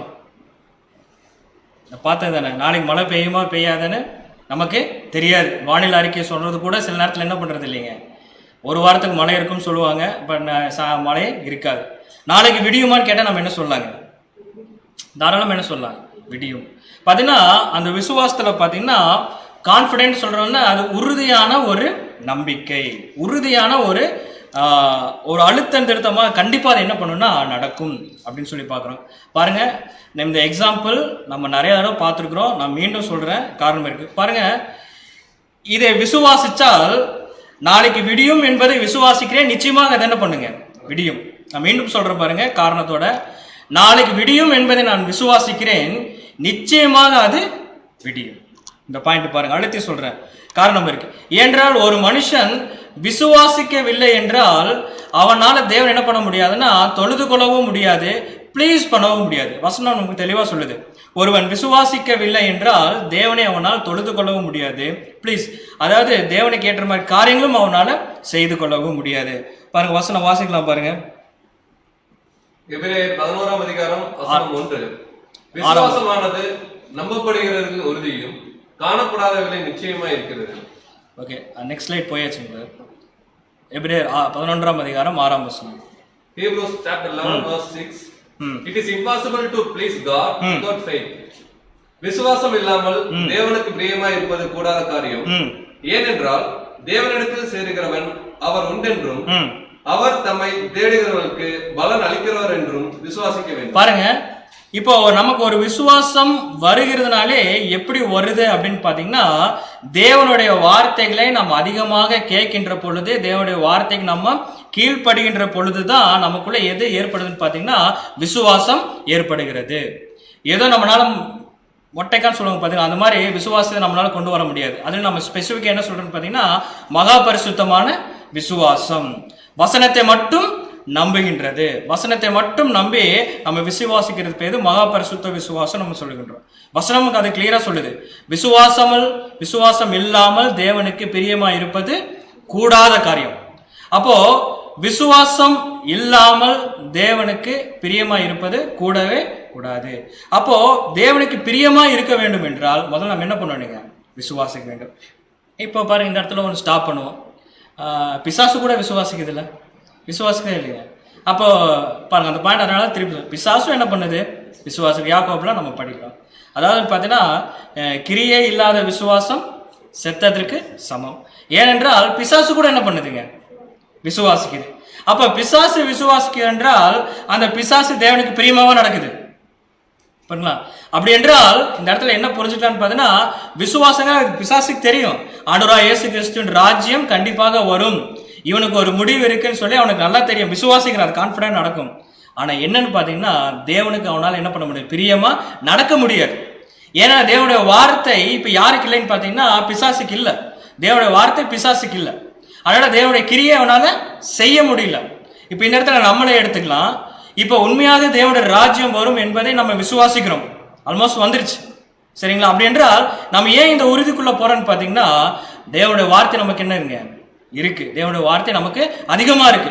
இப்ப நிறைய இடம் நம்ம கம்பேரிசன் கொடுப்போம், நமக்கும் பேர் சபைக்கு என்ன வித்தியாசம்னு பாத்தீங்கன்னா அவர்கள் வேதத்தை வைத்திருக்கிறார்கள், விசுவாசிக்கிறார்கள், எந்த மாற்று கருத்தும் இல்லை. ஆனா என்னன்னு பாத்தீங்கன்னா உள்ள இருக்கிற சத்திய வார்த்தை அவங்களுக்கு தெரியறது இல்லை, அது எப்படியாக கீழ்படுகிறதுன்னு அவங்களுக்கு தெரியறது இல்லை. இதுதான் தேவன் நமக்கு ஒரு பிரிவிலேஜ் கொடுத்திருக்கிறார். அப்படி என்றால் பாத்தீங்கன்னா அந்த தேவனுடைய வார்த்தை நமக்கு நன்கு புரியுது, நம்ம என்ன பண்றோம், கீழ்ப்படுகிறோம். ஸோ விசுவாசம் என்றால் பாத்தீங்கன்னா கீழ்ப்படிதலோட வருகின்ற கிரியை, கீழ்ப்படிதலோட வருகின்ற ஒரு கிரியை. இப்ப சாத்தானுக்கு பிசாசுக்கு விசுவாசம் இருக்கு, அவனுக்கு தேவனுடைய வார்த்தை இல்லை, அவனுக்கு அதனால அவனால என்ன பண்ண முடியலைங்க, கிரியை செய்ய முடியல. இப்ப நம்மளே எடுத்துக்கலாம், நம்ம விசுவாசிக்கிறோம், நமக்கு என்ன இருக்குங்க, தேவனுடைய வார்த்தை இருக்கு, அந்த வார்த்தையை நம்ம நன்கு படித்துக்கொண்டு நம்ம கிரியை செஞ்சாலே அது எப்படியாக இருக்குதுன்னு பாத்தீங்கன்னா விசுவாசிக்கிற மாதிரி இருக்கு. அதான் சொல்ல பாருங்க, அந்த விசுவாசத்தோடு தான் நம்ம யார்கிட்ட சேர முடியும்னு பாத்தீங்கன்னா பிதாவாகிய தேவனிடத்துல சேர முடியும். சரி, இப்ப பாருங்க ரிவார்டு, ஒரு ரிவார்டுன்னு ஒரு பாயிண்ட் எடுத்துட்டா, பார்த்து விசுவாசிக்கிறதுக்கு ரிவார்டு அதிகமா, காணாமல் விசுவாசிகளுக்கு ரிவார்டு அதிகமா? பார்த்து விசுவாசிகளுக்கு ரிவார்டு அதிகமா, காணாமல் விசுவாசிகளுக்கு ரிவார்டு அதிகமானு பார்த்தீங்கன்னா நம்ம கிளியரா கண்டுபிடிச்சிடலாம். நம்ம கிளியராகவும் தெரியும் என்னன்னு பார்த்தீங்கன்னா காணாமல் விசுவாசிக்கிறதுக்கு தான் அங்க ஒரு நல்ல ஒரு மதிப்பு இருக்குன்னு சொல்லி நம்ம பார்க்கிறோம். பாருங்க, வசனம் கூட வாசிக்கலாம் பாருங்க. 2 கொரிந்தியர் 4ஆம் அதிகாரம் 18ஆம் வசனம் வாசிப்போம். 2 கொரிந்தியர் 4ஆம் அதிகாரம் வசனம் 18. ஏனெனில் காணப்படுகிறவைகள் அநித்தியமானவைகள், காணப்படாதவைகளோ நித்தியமானவைகள். பாருங்க, காணப்படாதவைகளோ நித்தியமானவைகள். அப்படி என்றால் இப்ப நம்ம பார்க்கிறது எதுவுமே நிரந்தரம் கிடையாது. இந்த உலகம் நிரந்தரம் நமக்கு கிடையாது. அப்படி என்றால் நாம் எதை விசுவாசிக்கிறோம் பார்த்தீங்கன்னா, நாம் அதை காணவில்லை, நாம் அதை இன்னும் காணவில்லை, பட் நாம் காண்கிறோம். அந்த பாயிண்ட் நல்லா புரிஞ்சுக்க. நாம் இனிமே அதை காணவில்லை, பட் காண்கிறோம். எதுன்னு பார்த்தீங்கன்னா தேவனுடைய ராஜ்யத்தை. எப்படி காண்கிறோம்? அதுதானே எனக்குள்ள விசுவாசம் இருக்கு. அந்த வார்த்தையை நான் நம்புகிறேன். அந்த வார்த்தை எனக்குள்ள என்ன பண்ணுது? கிரியை செய்கிறது. தேவனுடைய ராஜ்யம் நிச்சயமாக வரும் அப்படிங்கிறது கிரியை செய்கிறது, எனக்குள்ளாக அது கிரியை செய்கிறது. தேவனுடைய வார்த்தைக்கு நான் கீழ்ப்படுகிறேன். இப்ப தேவனுடைய ராஜ்யத்தை நான் முழுமையா நம்ம பார்த்துட்டோமா? இந்த கண்ணில் பார்த்துட்டோமா? இல்ல. பட் அந்த வார்த்தை படிக்கின்ற பொழுது, அந்த வார்த்தை விசுவாசிக்கின்ற பொழுது, இப்ப அந்த ஆவிக்குரிய கண்ணில் தேவனுடைய ராஜ்யத்தை பார்க்கிறோமா இல்லையா? பார்க்கிறோம். எவ்வளவு பெரிய ஆசீர்வாதம் பாருங்க. சரிங்களா? அதான் சொல்றது, காணாதவைகள் என்னன்னு பார்த்தீங்கன்னா காணப்படாதவைகள் நித்தியமானவைகள். ஓகே. இப்ப எபிரேயர்ல நம்ம படிக்கின்ற பொழுது பார்த்தீங்கன்னா விசுவாச வீரர்கள் நிறைய பேர் படிச்சிருக்கேன் இல்லைங்க, விசுவாச வீரர்கள். இப்ப இந்த விசுவாச வீரர்கள் நிறைய லிஸ்ட் எடுத்துக்கலாம். விசுவாசத்துக்கு ஒரு எக்ஸாம்பிள் சொல்லுங்க. யாராவது ஒருத்தர் கேட்கறான்னு வச்சுக்கங்களேன், நான் கேட்கல, நான் கேட்டா பதில் வராது. யாரோ ஒருத்தர் என்ன பண்றாருன்னு கேட்கிறேன், விசுவாசத்துக்கு ஒரு எக்ஸாம்பிள் சொல்லுங்க அப்படி, பைபிள்ல இருந்து ஒரு கேரக்டர் சொல்லுங்க விசுவாசத்துக்கு அப்படின்னு சொன்னா நம்ம யாரையும் சொல்லுவோம்? ஸ்லைட்ல வரல, பரவாயில்ல. யாரோ சொல்லணும். ஆபிரகாம் சொல்லுவோம். அப்புறம் சகோதரர் ஆபேல் சொல்லிட்டாரு, ஸ்லைடு பார்க்காம சொன்னதுக்கா நன்றி. ஓகே, ஆபேல். ஏன்னா நான் ஃபர்ஸ்ட் ஆபேல் தான் வரும் நம்ம எபிரேயர்ல பாத்தீங்களா? அப்படி என்றால் நம்ம விசுவாசத்துல உறுதியா இருந்து அந்த விசுவாசத்தை ஜெயிக்கிறவங்க தான் எங்க போகணும்னு பார்த்தீங்கன்னா பரலோக ராஜ்யத்துக்கு போகணும். ஆனா இவர்களாம் என்ன பண்ணா அதை அவங்க பார்க்கவே இல்லை. ஆனா என்ன பண்ணிருக்காங்கன்னா ஓடு இருக்கிறாங்க. விசுவாசத்துல அதை ஜெயிச்சு தேவன்கிட்ட நற்பேர் வாங்கி எபிரேயர் புஸ்தகத்திலையும் வந்துட்டாங்க. ஆனா அவங்களுக்கு என்ன இல்லைங்க? உங்களுக்கு என்ன இல்லைங்க? பரலோகம். அப்படி என்றால் நம்ம எப்படிப்பட்ட விசுவாசத்தை காட்டக்கூடியவர்களா இருக்கிறோம். சரிங்களா? அப்படி என்றால் அந்த இடத்துல ஆபிரகாம் பேர் வர்றது கரெக்டு தான், தேவனுடைய சித்தம். உலக ஜனங்கள் அதாவது அவருடைய ராஜ்யத்துல படிக்கின்ற பொழுது விசுவாசத்துக்கு ஒரு பெஸ்ட் எக்ஸாம்பிள் சொல்லுங்க அப்படின்னு சொன்னா அவங்க யார் பேர் சொல்ல வேண்டியதா இருக்க வேண்டும்? நானே என் பேர் சொல்லிட்டேன்னு வச்சுங்களேன், அது நல்லா வராது. முதல்ல அதனால நீங்க போயிருவீங்களான்னு கேட்டுறாதீங்க. எக்ஸாம்பிள் சொல்றேன். நம்மளுடைய வாழ்க்கை தான் அவங்களுக்கு எப்படி இருக்குங்க? உலக ஜனங்களுக்கு அவர் ராஜ்யம் ஒரு படிப்பினையாக இருக்கும். சரிங்களா? இப்ப பாருங்க, சில எக்ஸாம்பிள் புரிந்து கொள்வதற்காக நான் போடுறேன் பாருங்க. ஃபர்ஸ்ட் ஒன் யாருன்னு பார்த்தீங்கன்னா ஆபேல்.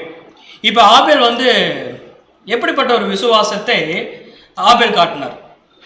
நமக்கு 2 பேரும் கொண்டு போய் என்ன பண்ணியிருக்காருங்க? பலி செலுத்திருக்காங்க. இந்த இடத்துல நல்லா பார்த்துங்க. ஆதி முதல் கொண்டு கொலைபாதகனா இருக்கிறவன் யாருன்னு பார்த்தீங்கன்னா சாத்தான். ஆதி முதல் கொண்டு கொலைபாதகனா இருக்கிறது யாருன்னு பார்த்தீங்கன்னா சாத்தான். எந்த மாற்று கருத்து இல்லை. அப்படி என்றால் இவன் சாத்தான் முதல் கொன்றது யாரு? மாம்சமாக லிட்டரலாவே கொன்றது யாரு? நமக்கு நல்லா தெரியும். மாம்சமாக லிட்டரலா கொண்ட யாருன்னு பாத்தீங்கன்னா ஆபேல் தான். பட் மரணம்ங்கிறது எப்ப டிக்ளேர் ஆச்சுன்னு பாத்தீங்கன்னா அந்த ஆதாம் அந்த கனியை புசிக்கின்ற பொழுது என்ன ஆச்சுன்னா மரணம்ங்கிறது கன்ஃபார்ம் ஆயிடுச்சு. அந்த மரணம் கன்ஃபார்ம் ஆனாலும் முதல் இந்த பூமியில மரித்தது யாருன்னு பாத்தீங்கன்னா இந்த ஆபேல். ஏன்னு பாத்தீங்கன்னா அவங்கிட்ட அப்படி சொல்லிடலாம். இப்ப அவங்ககிட்ட என்ன இல்லைன்னு பாத்தீங்கன்னா அவன் விசுவாசித்து கிரியை செய்வதற்காக தேவனுடைய வார்த்தையை கீழ்ப்படுவதற்காக தான் தேவன் என்ன பண்ணிருக்காருன்னா மேல இருந்து அவனை அனுப்பிச்சாங்க. அவன் அந்த தூதன் சாத்தான் ஆகிறதுக்கு முன்னாடி அந்த தூதன் இந்த பூமிக்கு வருகின்ற பொழுது பார்த்தீங்கன்னா அந்த மேட்டிமையான எண்ணம் இல்லாத பொழுது அவனுக்குள்ள என்ன இருக்குன்னு பார்த்தீங்கன்னா கண்டிப்பா தேவனுடைய வார்த்தை இருந்திருக்கும், தேவனுடைய கிரியை அவன் செய்திருக்க வேண்டும். ஆனா ஒரு தவறான குணலட்சணம் உள்ள போன பின்னாடி அவன் என்னவா மாறிடுறான்னு பாத்தீங்கன்னா சாத்தானா மாறிடுறான். இப்போ அவன் ஆக்டிங் எப்படி இருக்குன்னு பாத்தீங்கன்னா இப்போ நான் கொலை செய்ய வேண்டும். இப்போ காயின் இருக்கிறாரு, ஆபேலும் இருக்கிறாரு. இந்த இடத்துல ஆபேல் என்ன ஒரு விசுவாசத்துல கொண்டு போய் என்ன பண்ணிருக்காருன்னா பலி செலுத்திருக்காருன்னு சொல்லி பாக்குறோம். அதனாலதான் எதுல வந்திருக்குன்னு பாத்தீங்கன்னா எபிரேயர் புஸ்தகத்துல வந்திருக்கு. சோ ஆபேல் செலுத்தினது எப்படிப்பட்ட பலின்னு பாத்தீங்கன்னா ஒரு மேன்மையான பலி. இப்போ நமக்கு நல்லா தெரியும் இந்த பலி கொடுத்ததுக்காக, இந்த ஆட்டை வந்து பலி கொடுத்ததுக்காக ஆபேலை அங்கீகரித்தார். அதே மாதிரி பார்த்தீங்கன்னா காய் கனிகளை கொடுத்ததுனால காயினை அங்கீகரிக்கவில்லை அப்படிங்கிறத நம்ம எடுத்துக்கொள்ள முடியாது. அவர் தேவன் எதை பார்த்தாருங்க? அவருடைய இருதயத்தை நம்ம பார்த்தாரு சொல்கிறேன். இதில் ஒரு மேன்மையான பலி யார் செலுத்துகிற மாதிரி இருந்துச்சுன்னு பார்த்தீங்கன்னா ஆபேல் செலுத்தின மாதிரி இருந்துச்சு. ஸோ அதனால தான் அவர் என்னென்னு பார்த்தீங்கன்னா அந்த லிஸ்ட்டில் வரான்னு சொல்லி பார்க்குறோம். அதே மாதிரி பார்த்தீங்கன்னா நோவா, இந்த எக்ஸாம்பிள் பார்த்து இன்னும் நம்ம விளக்கம் பண்ணலாம். இப்போ நோவா கூட அவர் என்ன பண்ணியிருக்காருன்னு பார்த்தீங்கன்னா பேலை செய்திருக்கார். இப்போ பாருங்க, நோவா வந்து பேலை செய்கின்ற பொழுது தேவன் நிறைய இன்ஸ்ட்ரக்ஷன் கொடுத்துருப்பார். கண்டிப்பாக கொடுத்துருப்பாருங்களா? பேலை செய்ய சொன்னதே யாருன்னு பார்த்தீங்கன்னா தேவன் தான் சொல்லிட்டாரு. நிறைய கிரிட்டிசைஸ் பண்ணியிருப்பாங்க. இப்போ நோவா பாருங்க, மழை எப்படி வரும் அப்படிங்கிறது நோவாக்கு தெரியுமா? தெரியாது. நாம் எப்படி காப்பாற்றப்படுக போகிறோம் அப்படின்னு நோவாக்கு தெரியுமா? தெரியாது. பின்னாடி வந்து நோவா 2ஆம் உலகத்துக்குள்ள நாம் பிரவேசிக்க போறோம் என்பது நோவாக்கு தெரியுமா? தெரியவே தெரியாது. ஆனாலும் அவர் என்ன பண்ணியிருக்காருன்னு பார்த்தீங்கன்னா இந்த பேலை அவர் என்ன பண்ணியிருக்காருங்க? கட்டியிருக்காரு. விசுவாசம் இருக்கு. விசுவாசத்து கூட தேவன் சொன்ன வார்த்தை அவருக்கு போயிருக்கு, கீழ்ப்படிந்திருக்கிறார். அதுக்கேற்ற கிரியை அவர் என்ன பண்ணியிருக்காருங்க? அவர் செஞ்சிருக்கிறது. அதனால பார்த்தீங்கன்னா இவங்கெல்லாம் எப்படிப்பட்ட இன்னைக்கு நம்ம படிக்கின்ற பொழுது இவங்கெல்லாம் வந்து விசுவாச வீரர்கள் சொல்றாங்க. அப்படி காணாத ஒரு விஷயத்தை கூட லிட்டரலாவே காணாத ஒரு விஷயத்தை கூட அவங்க என்ன பண்ணிருக்காங்க பார்த்தீங்கன்னா நம்பி அந்த காரியத்தை அவர்கள் செய்திருக்கிறார்கள். லிட்டரலாவே நடக்குது. இப்போ இவங்களுக்கும் நமக்கு இன்னொரு பெரிய டிஃப்ரென்ஸ் என்னன்னு பார்த்தீங்கன்னா நோவா கிட்ட சொல்லுகின்ற பொழுது நிச்சயமாக இது என்ன வரும்? மழை வரும் அப்படின்னு சொன்னார். அது வந்துச்சா? வரும். அதை யார் பார்த்தாங்க? அது என்ன யார் பார்த்தாங்க? நோவா அதை பார்த்தார். இப்போ நமக்கு என்னன்னு பார்த்தீங்கன்னா நம்ம விசுவாசிக்கிறோம் தேவனோட ராஜ்யம் வரும்போது, ஆனால் நம்மளுடைய மாம்ச கண்கள் அதை என்ன பண்ணாதீங்க? பார்க்காது. இப்போ நோவா கிடைத்த ஆசீர்வாதம் பார்க்கின்ற பொழுது நம்மளுடைய ஆசீர்வாதம் எப்படிப்பட்டதாக இருக்குன்னு பார்த்தீங்கன்னா ஒரு மேன்மை உள்ளதாக இருக்குன்னு சொல்லி நம்ம பார்க்குறோம். அப்படி என்றால் நம்ம சிம்பிளாக புரிஞ்சுக்கலாங்க. விசுவாசம் அப்படிங்கிறது என்னன்னு பார்த்தீங்கன்னா தேவனுடைய வார்த்தைக்கு முழுமையாக கீழ்ப்படிந்து, ஒபீடியன்ட், அது கீழ்ப்படிந்து அதற்கேற்ற கிரியை செய்வது தான் விசுவாசம் சொல்லி நம்ம பார்க்குறோம். வசனம் கூட வாசிக்கலாம் பாருங்க. எபிரேயர் 11ஆம் அதிகாரம் 7ஆம் வசனம் வாசிப்போம். எபிரேயர் 11ஆம் அதிகாரம் வசனம் 7. விசுவாசத்தினாலே நோவா தற்காலத்திலே காணாதவைகளை குறித்து தேவ எச்சரிப்பு பெற்று பயபக்தி உள்ளவனாகி தன் குடும்பத்தை ரட்சிப்பதற்கு பேழையை உண்டு பண்ணினான். அதனாலே அவன் உலகம் ஆக்கணிக்குள்ளானது என்று தீர்த்து விசுவாசத்தினால் உண்டாகும் நீதிக்கு சுதந்திரவாளியானான். அன்பான சகோதரர்களே, இந்த வசனத்துல படிக்கின்ற அந்த ப்ளூ கலர் இருக்கு பார்த்தீங்களா, அது மட்டும் நான் ஹைலைட் பண்ணியிருக்கேன். இதை குறித்து தான் இவ்வளவு நேரம் நம்ம பேசிட்டு இருந்தோம். காணாதவைகளை குறித்து நம்ம இது முன்னாடி வசனம் படிச்சோம் பார்த்தீங்களா? காணாதவைகள் தான் எதுனா நிச்சயமானவைகள். இப்ப நம்ம காண்கிறது எதுவுமே நிச்சயம் இல்லாதவைகள். காணாதவைகள் தான் நிச்சயமானவைகள். காணாதவைகள் எதுன்னு பார்த்தீங்கன்னா பரலோக ராஜ்யம். இதே தான் நோவாக்கு அங்கே கொடுக்கப்பட்டுச்சு. நோவா என்ன சொல்ற? காணாதவைகளை குறித்து மீண்டுமாக அந்த 2ஆம் உலகம், அந்த மழை அது எப்படி வரும்னு அவருக்கு தெரியாது. காணாதவைகளை குறித்து தேவ எச்சரிப்புங்கிறது என்னன்னு பார்த்தீங்கன்னா தேவனுடைய வார்த்தை. தேவ எச்சரிப்பை பெற்று தேவனுடைய வார்த்தையை பெற்று பயபக்தி உள்ளவனாகி கிரியை செய்திருக்கிறார். எப்படி? அந்த பேழையை அவர் செய்தார். அதனால அவர் விசுவாசம் இருந்தார். இதே மாதிரி நம்மளும் ஃபாலோ பண்ணோம்னா, தேவனுடைய வார்த்தையை பெற்று அதுக்கேற்ற கிரியை செஞ்சோம்னா நம்மளும் ஒரு ரட்சிப்புக்குள்ள போவோம். அந்த ரட்சிப்புங்கிறது ஒரு மேலான ஆசீர்வாதம் சொல்லி நம்ம பார்க்கின்றோம். அப்படி என்றால் வேற ஒண்ணுமே இல்லைங்க. அப்போஸ்தலன் பவுல் வந்து அந்த 1 தெசலோனிக்கேயருக்கு எழுதுகின்ற போது எப்படி எழுதுறாரு பார்த்தீங்கன்னா 1 தெசலோனிக்கேயர் 1ஆம் அதிகாரம் வசனம் 6-7 வாசிப்போம். 1 தெசலோனிக்கேயர் 1ஆம் அதிகாரம் வசனம் 6 முதல், நீங்கள் மிகுந்த உபத்திரவத்தினாலே பரிசுத்த ஆவியின் சந்தோஷத்தோட திருவசனத்தை ஏற்றுக்கொண்டு எங்களையும் கர்த்தரையும் பின்பற்றுவர்களாகி. நாம் நல்லா படிச்சிட்டோம். தேவனை சேவிக்க வேண்டும் என்றால் நம்ம என்ன பண்ணணும்? முதல்ல விசுவாசிக்க வேண்டும். விசுவாசம் இல்லாமல் தேவனிட்ட யாரும் சேர முடியாது. பவுல் இங்க என்ன எழுதுறார்? அதே தெசலோனிக்கே சபைக்கு எழுதிட்டு இருக்கிறார். திருவசனத்தை ஏற்றுக்கொண்டு, one who obeys the God words, திருவசனத்தை ஏற்றுக்கொண்டு அதுக்கப்புறம் என்ன பண்ணுங்க? எங்களையும் கர்த்தராகிய இயேசு என்ன பண்ணுங்க? பின்பற்றுங்கள். அன்பான சகோதர சகோதரர்களே, எனக்கு விசுவாசம் இருக்குது, நான் விசுவாசிக்கிறேன் அப்படின்னு யாராவது நம்ம கிட்ட சொல்றதா இருந்தாலும் சரி, இல்லை நம்மளே வந்து நான் விசுவாசம் உள்ளவன் அப்படின்னு நம்ம சொல்றதாலும் சரிங்க. அந்த விசுவாசம் உள்ளவன் அப்படிங்கிறது என்னன்னு பார்த்தீங்கன்னா, நான் கர்த்தருடைய வார்த்தைக்கு இன்னும் சிம்பிளா சொல்ல போனா, வேதத்தில் உள்ள எல்லா வார்த்தைக்கும் நான் முழுமையாக கீழ்ப்படுகிறேன், அதற்கேற்ற கிரியை செய்கிறேன் அப்படின்னு சொன்னா நம்ம என்ன சொல்லாங்க? விசுவாசிக்கிறேன். இப்போ உங்களுக்கு ஒரு எக்ஸாம்பிள் வரும், ஞாபகத்துக்கு வரும். கடுகளவு விசுவாசம் இருந்தால் என்ன பண்ணிடலாங்க? கரெக்டுங்களா? கடுகளவு விசுவாசம் இருந்தால் என்ன பண்ணிடலாம்? அந்த மலையை பார்த்து அப்படே போ, அப்படித்தானே? அப்பாடே போன்னு சொன்னா அது என்ன பண்ணிருங்க? சாத்தானு சொல்ற மாதிரி இருக்கா? இல்ல விலகி போ, பெயர்ந்து போ, அப்பாடே போன்னு சொன்னா அது என்ன பண்ணிருங்களாமா? போயிருமா? இப்ப நம்ம சொன்னா ஏன் போறதில்ல? அது நிறைய எக்ஸாம்பிள் பார்த்துருப்போம். அதாவது என்னன்னு பார்த்தீங்கன்னா, நமக்கு என்னன்னு பார்த்தீங்கன்னா கடுகளவு தான் விசுவாசம் இருக்காமா, அதுக்கப்புறம் நிறைய என்ன அவிசுவாசம் நிறைய இருக்குன்னு சொல்லிலாம் பார்த்துட்டு இருப்போம். ரொம்ப சிம்பிளுங்க. அது கண்டிப்பாக போகும், அது அந்த மலை அப்புறமாக போகும்.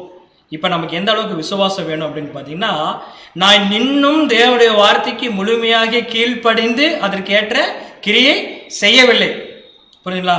நான் தேவனுடைய வார்த்தைக்கு முழுமையாக கீழ்ப்படிந்து கிரியை செய்திருந்தா அந்த மலையை பார்த்து அப்புறம் போன்னு சொன்னா அது கண்டிப்பா என்ன பண்ணுங்க? போய்விடும். சரிங்களா? பாருங்க, அடுத்த வசனம் தொடர்ந்து வாசிப்போம். 1 தெசலோனிக்கேயர் 1ஆம் அதிகாரம் 8ஆம் வசனம் வாசிப்போம். 1 தெசலோனிக்கேயர் 1ஆம் அதிகாரம் 8வது வசனம். எப்படியெனில் உங்களிடத்திலிருந்து கர்த்தருடைய வசனம் மக்கதோனியாவிலும் ஆகாயாவிலும் துரித்ததும் அல்லாமல் நாங்கள் அதை குறித்து ஒன்றும் சொல்ல வேண்டியதா இராதபடிக்கு தேவனை பற்றின உங்கள் விசுவாசம் எங்கும் பிரசித்தமாயிற்று. புரிஞ்சுங்களா? உங்கள் விசுவாசம் பிரசித்தம் ஆயிற்று. அப்படி என்றால் தெசலோனிக்கே சபைக்கு பவுல் சொல்லுகின்ற பொழுது உங்கள் விசுவாசம் பிரசித்தம் ஆயிற்று அப்படின்னா, நீங்கள் காட்டக்கூடிய இந்த விசுவாசம் என்னாச்சுன்னு பார்த்தீங்கன்னா மற்ற சபைகளுக்கு என்ன இருக்கு? ஒரு வெளிச்சமாக இருக்கின்றது. புரியுதுங்களா? அப்படி என்றால் தெசலோனிக்கே சபை என்ன பண்ணிருக்கிறாங்க? இப்ப நம்ம இன்னும் தெசலோனிக்கே சபை என்ன பண்ணிருக்கிறாங்க? ஃபர்ஸ்ட் பேசிக்ல தேவனுடைய வார்த்தையை ஏற்றுக்கொண்டு முழுமையாக கீழ்ப்படிந்து அதுக்கேற்ற கிரியை என்ன பண்ணிருக்காங்க? செஞ்சுக்கிறாங்க. தெசலோனிக்கே சபையை காட்டிலும் வேற ஏதாவது சபை பெஸ்டா இருந்திருக்கா? படிச்சுக்கோங்க. தெசலோனிக்கே சபை காட்டிலும் வேற ஏதாவது சபை பெஸ்டா இருந்திருக்கா? இருந்திருக்கே. அது என்ன சபை? பெரேயா. அப்போ இப்ப தெசலோனிக்கே சபை காட்டிலும் பெரிய பட்டணத்துல நற்குணசாலிகள் சொல்லி பாக்குறோம். அப்ப என்ன பெஸ்ட் அவங்ககிட்ட இருந்திருக்குன்னு பாத்தீங்கன்னா வேற ஒண்ணுமே இல்லைங்க. தெசலோனிக்கே சபைக்காரர்கள் எப்படி தேவனுடைய வார்த்தையை ஏற்றுக்கொண்டு விசுவாசிக்கிறார்களோ கிரியை செய்கிறார்களோ அதை விட அதிகமாக அனுதினமும் தேவனுடைய வார்த்தையை குறித்து ஆராய்ச்சி செய்கிறவர்களா யார் இருக்காருன்னு பாத்தீங்கன்னா பெரிய பட்டணத்தார் இருக்காரு. பாருங்க, தெசலோனிக்கே சபை காட்டிலும் பெஸ்ட் இருந்திருக்காங்க. இப்ப இந்த பெரிய பட்டணத்தாரை காட்டிலும் பெஸ்டா யார் இருக்க வேணுங்க? அதோட யார் பெஸ்டா இருக்க வேணுங்க? யார் பெஸ்டா இருக்குன்னு பாத்தீங்கன்னா நம்ம இருக்க வேண்டும். அப்படி என்றால் we are the best. எங்களுடைய சபை தான் பெஸ்ட். எங்களுடைய சபைங்கிறது தயவு செய்து இங்க பார்த்துருக்கிற கோயம்புத்தூர் சபைன்னு நினைச்சுக்காதீங்க. நம்ம எல்லா சபை தான் சொல்றோம். எங்க சபை தான் பெஸ்ட். அப்படி என்றால் நம்ம என்ன செய்யலாம்? ஒண்ணு செஞ்சா போதுங்க. அனுதினமும் தேவனுடைய வார்த்தையை ஆராய்ந்து அவரோட வார்த்தைக்கு கீழ்ப்படிந்து கிரியை செய்தாலே போதுங்க. நம்ம என்னதுங்க? பெஸ்ட். பாத்தீங்களா? பாருங்க, இன்னும் நம்ம கிளியரா புரிஞ்சிருக்காக போறோம். இந்த word of God refers to work of faith. தேவனுடைய வார்த்தையை தெரியாம நம்மளால சரிவர கிரியை செய்ய முடியாது. கரெக்டுங்களா? இன்னைக்கு நிறைய பேர் ஊழியங்கள் செய்கிறார்கள். நான் நம்ம சபை சொல்ல பொதுவாக சொல்றேன். நிறைய கிறிஸ்தவர்கள் நிறைய ஊழியங்கள் செஞ்சுட்டு இருக்கிறாங்க. அவங்களுக்கும் நமக்கும் என்ன ஒரு பெரிய வித்தியாசம் பார்த்தீங்கன்னா, வெவ்வேறு கருத்துக்கள் வருகின்ற காரணம் என்னன்னு பார்த்தீங்கன்னா, அவங்க தேவனுடைய வார்த்தை என்ன பண்ணலைங்க? தெரியறதில்லை, படிக்கிறது இல்லை. அவங்களுக்கு சுயமா தோன்றதெல்லாம் சொல்லி என்ன பண்ணிருக்கான்னு பார்த்தீங்கன்னா ஊழியங்கள் செய்துட்டு இருக்கிறாங்க.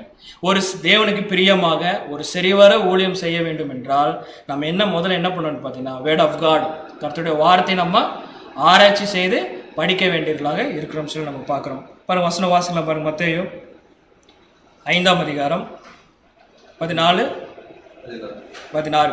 மத்தேயு 5ஆம் அதிகாரம் வசனம் 14 மற்றும் 16. நீங்கள் உலகத்திற்கு வெளிச்சமாய் இருக்கிறீர்கள். மலையின் மேல் இருக்கிற பட்டணம் மறைந்திருக்க மாட்டாது. இவ்விதமாய் மனுஷர் உங்கள் நற்கிரியைகளை கண்டு பரலோகத்தில் இருக்கிற உங்கள் பிதாவை மகிமைப்படுத்தும்படி உங்கள் வெளிச்சம் அவர்கள் முன்பாக பிரகாசிக்க கடவுது. அன்பான சொல்ல இந்த வார்த்தை நல்லா நம்ம கவனித்துக் கொள்ளலாம். நம்முடைய நற்கிரியை பார்த்து யாரை மகிமைப்பட வேண்டும் பார்த்தீங்கன்னா பிதாவாகிய தேவன் மகிமைப்பட வேண்டும். இந்த உலக ஜனங்கள் பிதாவாகிய தேவனை மகிமைப்படுத்த வேண்டும். அதற்கு காரணம் என்னன்னு பார்த்தீங்கன்னா நம்மளுடைய கிரியை. கிரியை போது எப்படி வரும்? நற்கிரியை எப்படி வரும்? தேவனுடைய வார்த்தை நான் கீழ்ப்படுகிறேன், அந்த வார்த்தைக்கு தகுந்த மாதிரி நான் கிரியை செய்கின்ற பொழுது அது நற்கிரியை வரும், அது வெளிச்சமாக இருக்கும். சரிங்களா? இதுக்கு பேர் என்ன பார்த்தீங்கன்னா விசுவாசம். இப்படிப்பட்டவர்கள் நிச்சயமாக தேவனிடத்தில் சேருவார்கள். இப்போ இந்த பூமிக்கு லைட் இருந்தவர் யாருன்னு பார்த்தீங்கன்னா நம்ம கிளியரா சொல்லலாம். இந்த பூமிக்கு லைட்டா இருந்தவர் யாருன்னு பார்த்தீங்கன்னா கிளியரா சொல்லலாம். ஃபர்ஸ்ட் யார் வந்துருவாரு இந்த பூமிக்கு லைட் அப்படின்னு பார்த்தீங்கன்னா? ஆண்டவராகிய இயேசு கிறிஸ்து. Okay, right. இப்போ நான் போட்ட எக்ஸாம்பிளே உங்களுக்கு நான் போடுறேன். அவங்க பூமிக்கு லைட்டா இல்லையான்னு மட்டும் சொல்லுங்க. சரிங்களா? ஸோ ஃபர்ஸ்ட் ஒன் தாவீது. தாவீது இந்த பூமிக்கு லைட்டா இல்லையா? தாவீது பூமி தாவீது லைட்டா இல்லையா? லைட்டு தாங்க. அதனாலதான் அவரை குறித்து என்ன பண்றாங்க? வேதத்தில் நம்ம வாசிக்கிறோம், படிக்கிறோம். எத்தனை எக்ஸாம்பிள் தாவீது லைஃப் குறித்து நம்ம போகிறோம். ஏன்னா தேவனுடைய வார்த்தை அவருக்கு போயிருக்கு. அந்த வார்த்தைக்கு அவர் என்ன பண்ணியிருக்காருங்க? கீழ்படிச்சிருக்காரு. சரிங்களா? அடுத்த ஒருத்தர் வரார், நோவா. நோவோட லைஃப், அவர் செய்த கிரிகள் லைட்டா இல்லையா? லைட்டு தான். ஏன்னு பார்த்தீங்கன்னா இயேசு கிறிஸ்து 2ஆம் வருகை குறித்து அவர் ராஜ்யத்தில் கடைசி நிமிஷத்தில், அதாவது 2ஆம் உலகம் முடிய போற சமயத்துல நடக்கின்ற சம்பவங்கள் எதற்கு ஒப்பனையா பார்த்துருக்குன்னு பார்த்தீங்கன்னா நோவோட லைஃபுக்கு. எபிரேயர் கூட வசனம் பார்த்தீங்களா? அவர் காணாமல் எப்படி பண்ணியிருக்காருங்க? தேவ எச்சரிப்பை பெற்று பயபக்தி உள்ளான. லைட்டா இல்லையா? லைட்டு. அடுத்தது பாருங்க, அதே ஆபேல் தான். ஆபேலோட வாழ்க்கை லைட்டா இல்லையா? ஆபேலோட வாழ்க்கை லைட்டா? லைட்டு தான். என்னன்னா தேவன் பலியை கேட்கிறார். ஆனா எப்படிப்பட்ட பலியை கேட்கிறான்னு பாத்தீங்கன்னா மாம்ச பிரகாரமா கொடுக்கிற பலி அவர் கேட்கல, இருதயத்துல எப்படி பலி செலுத்துறேன்னு தான் அவர் கேட்கிறாரு. லைட்டா பாத்தீங்கன்னா லைட். நம்ம கிளியரா புரிஞ்சுச்சு, எல்லாமே லைட். அப்படி என்றால் ஒரு விசுவாசம் எங்கிட்ட இருக்குது அப்படின்னு சொன்னா நான் முதல்ல என்ன செய்யணுங்க? முழுமையாக தேவனுடைய வார்த்தை கீழ்ப்படிஞ்சு நான் என்ன பண்ணணுங்க? கிரியை செய்ய வேண்டும். அந்த விசுவாச கிரியை தான் ஃபர்ஸ்ட்னு சொல்லி நம்ம பார்க்குறோம். அப்படி செய்தால் நான் விசுவாசம் உள்ளவன். ஃபர்ஸ்ட் இதை நம்ம என்ன பண்ணிட்டோம்னா கிளியர் பண்ணிட்டோம். இப்போ நம்ம செகண்ட் என்ன எது போகிறோன்னு பார்த்தீங்கன்னா, செகண்ட் எது போகலாங்க? நம்பிக்கை போயிடலாமா? ஏதோ நம்பிக்கையில நீங்கள் சொல்லிட்டீங்க, பட் பரவாயில்ல. நம்ம செகண்ட் எதை பார்க்கலாம்னு பார்த்தீங்கன்னா அன்பை பார்க்கலாம். ஒரு காரணமாக தான் இருக்குது. நம்ம ரிட்டர்ன் போகும்போது கன்க்ளூஷன் கொடுக்கும் போது நான் எப்படி போகலான்னா நம்பிக்கை, அன்பு, விசுவாசம் போகலாம். இப்போ போகின்ற பொழுது எதில் ஆரம்பிக்கலான்னு பார்த்தீங்கன்னா அன்பை குறித்து நம்ம பார்க்கலாம். மீண்டும் அந்த வசனம் படித்து நம்ம உள்ள போயிடலாம். 1 கொரிந்தியர் 13ஆம் அதிகாரம் 13ஆம் வசனம். இப்பொழுது விசுவாசம், நம்பிக்கை, அன்பு இம்மூன்றும் நிலைத்திருக்கிறது, இவைகளில் அன்பே பெரியது. இவைகளில் அன்பே பெரியது. இப்போ இந்த இடத்துல நம்ம என்ன பார்க்க போறோம் அப்படின்னு பார்த்தீங்கன்னா அந்த லேபர் ஆஃப் லவ். இப்போ இந்த அன்புன்னு சொல்லும் போது நிறைய சப்ஜெக்ட்டுங்க. அன்பை குறித்து எடுக்காதவர்கள் கிடையவே கிடையாது. நமக்கு அன்பு இல்லை, அன்பை விட ஒரு மேலானது அகாப்பே. அந்த அன்பு தான் நமக்கு தேவையானது அப்படின்னு சொல்ல நிறைய சப்ஜெக்ட் பார்த்துருக்கோம். பட் இந்த டைம்ல இந்த பாடத்துக்கு நம்ம எப்படி பார்க்க போறோம்? இந்த பாடத்தை எழுதின சகோதரர் இந்த அன்பு குறித்து என்ன சொல்லுகிறார் அப்படிங்கிறத நம்ம பார்க்கலாம். ரொம்ப இன்ட்ரெஸ்டிங்காக இருக்குங்க இந்த அன்பு குறித்து. ஏன்னா இதில் இந்த அன்பை குறித்து படித்ததுனால தான் இந்த பாடத்தை எடுக்க வேண்டும்னு ஒரு ஆசை வந்துச்சு. நம்ம எதிர்பார்க்காத ஒரு அன்புக்கு அவர் ஒரு மீனிங் கொடுக்குறாரு. ஸோ இது கூட அன்பான்னு கேட்டால் அது சொல்கிற இதுதான் உண்மையான அன்பு அப்படிங்கிறார். பாருங்க, அவர் குறித்தது நான் முதல்ல இங்கிலீஷில் போட்டுடலாம், இங்கிலீஷில் படிச்சிடலாம், அதுக்கப்புறம் தமிழில் படிக்கலாம். ரொம்ப நல்லா இருக்கு. நானே நீங்களே படிச்சிருங்களா? சரி, படிச்சிருங்க. One of the differences is that faith is the confident and conviction of heart and mind, which gives us the necessary courage to step out on the promises of God and do the works outlined for us in His word. Love, on the other hand, is the motivating character quality which prompts us to engage in the works of faith. பாத்தீங்களா? ஒன்னும் இல்லைங்க, simple. லவ்வுக்கு என்ன சொல்றேன்னு பார்த்தீங்கன்னா it's a motivating character. நான் விசுவாசிக்கிறேன், நான் தேவனுடைய கிரியை செய்கிறேன் அப்படின்னு சொல்றேன் பாத்தீங்களா. ஆனா சில நேரத்தில் என்ன இருக்குன்னு பார்த்தீங்கன்னா நம்மளால விசுவாசிக்க முடியாமல் போயிடும், நம்மளால கீழ்ப்படி முடியாம போயிடும், நம்மளால கிரியை செய்ய முடியாம போயிடும். அப்ப இந்த லவ் என்ன பண்ணுங்க தெரியுங்களா? இல்ல நீங்க தேவன் மேல அந்த அன்பு, அந்த லவ் நமக்குள்ள இருக்கும் போது நம்மள என்ன பண்ணுங்களாமா? மோட்டிவேட் பண்ணும். அதாவது சொல்றப்ப இந்த love on the other hand சொல்றாரு is the motivating character quality. அந்த குவாலிட்டி நம்ம என்ன பண்ணுவோம்னா வளர்த்து கொள்ள வேண்டும். எந்த சூழ்நிலை வந்தாலும் என்ன சூழ்நிலை வந்தாலும் நான் கர்த்தருடைய வார்த்தைக்கு மட்டும்தான் கீழ்ப்படிவேன், அதற்கேற்ற கிரியை நான் செய்வேன். சரிங்களா? அதுக்கு நமக்கு என்ன தேவைங்க? லவ். அப்படி என்றால் நான் சுயமாக என்னை லவ் பண்ண முடியுமா? சுயமா என்னை நேசிக்க முடியும்னு பார்த்தீங்கன்னா, நாம் நம்மளே நேசிக்க கூடாதுங்க. நம்மளுடைய புதிய சிருஷ்டி என்ன பண்ணணுங்க? நேசிக்க வேண்டும். அந்த புதிய சிருஷ்டி பலி செலுத்துவதற்கு, அது சாக்ரிஃபைஸ் பண்றதுக்கு நம்ம சந்தோஷப்பட வேண்டும்.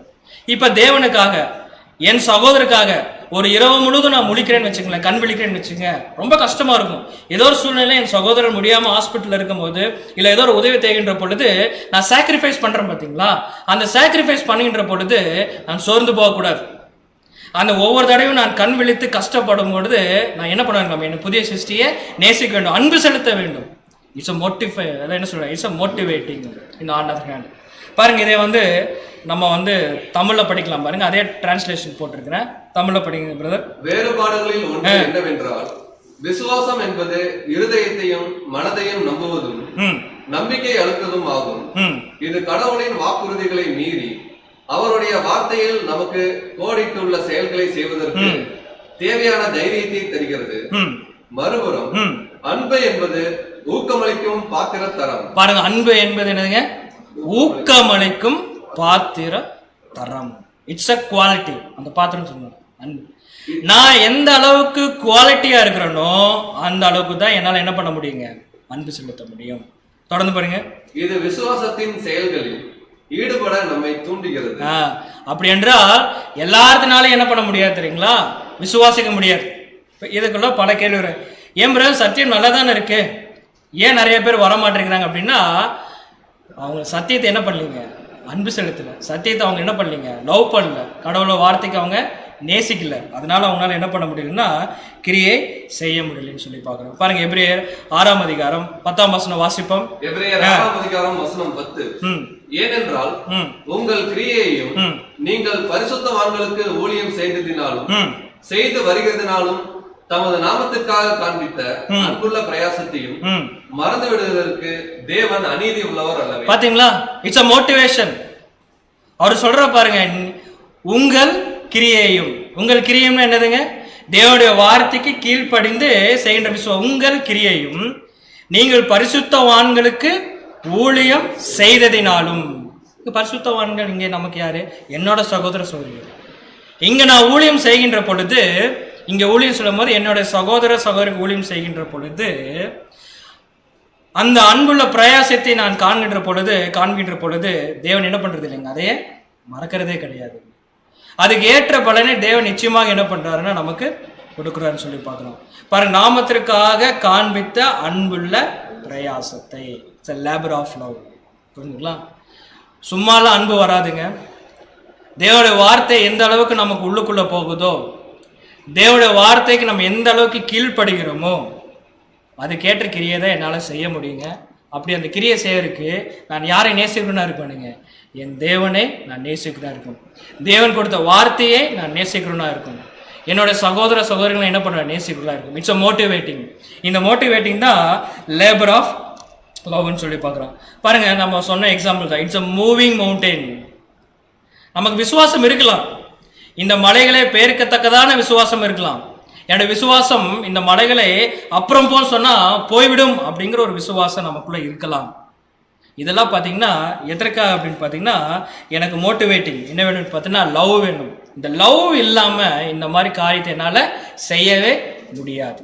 சரிங்களா? பாருங்க, சகோதரர் கிளியராக சொல்லும் போது ஒரு பாயிண்ட் க்ளோட் பண்ணுற பாருங்க. Faith is not to pleasing.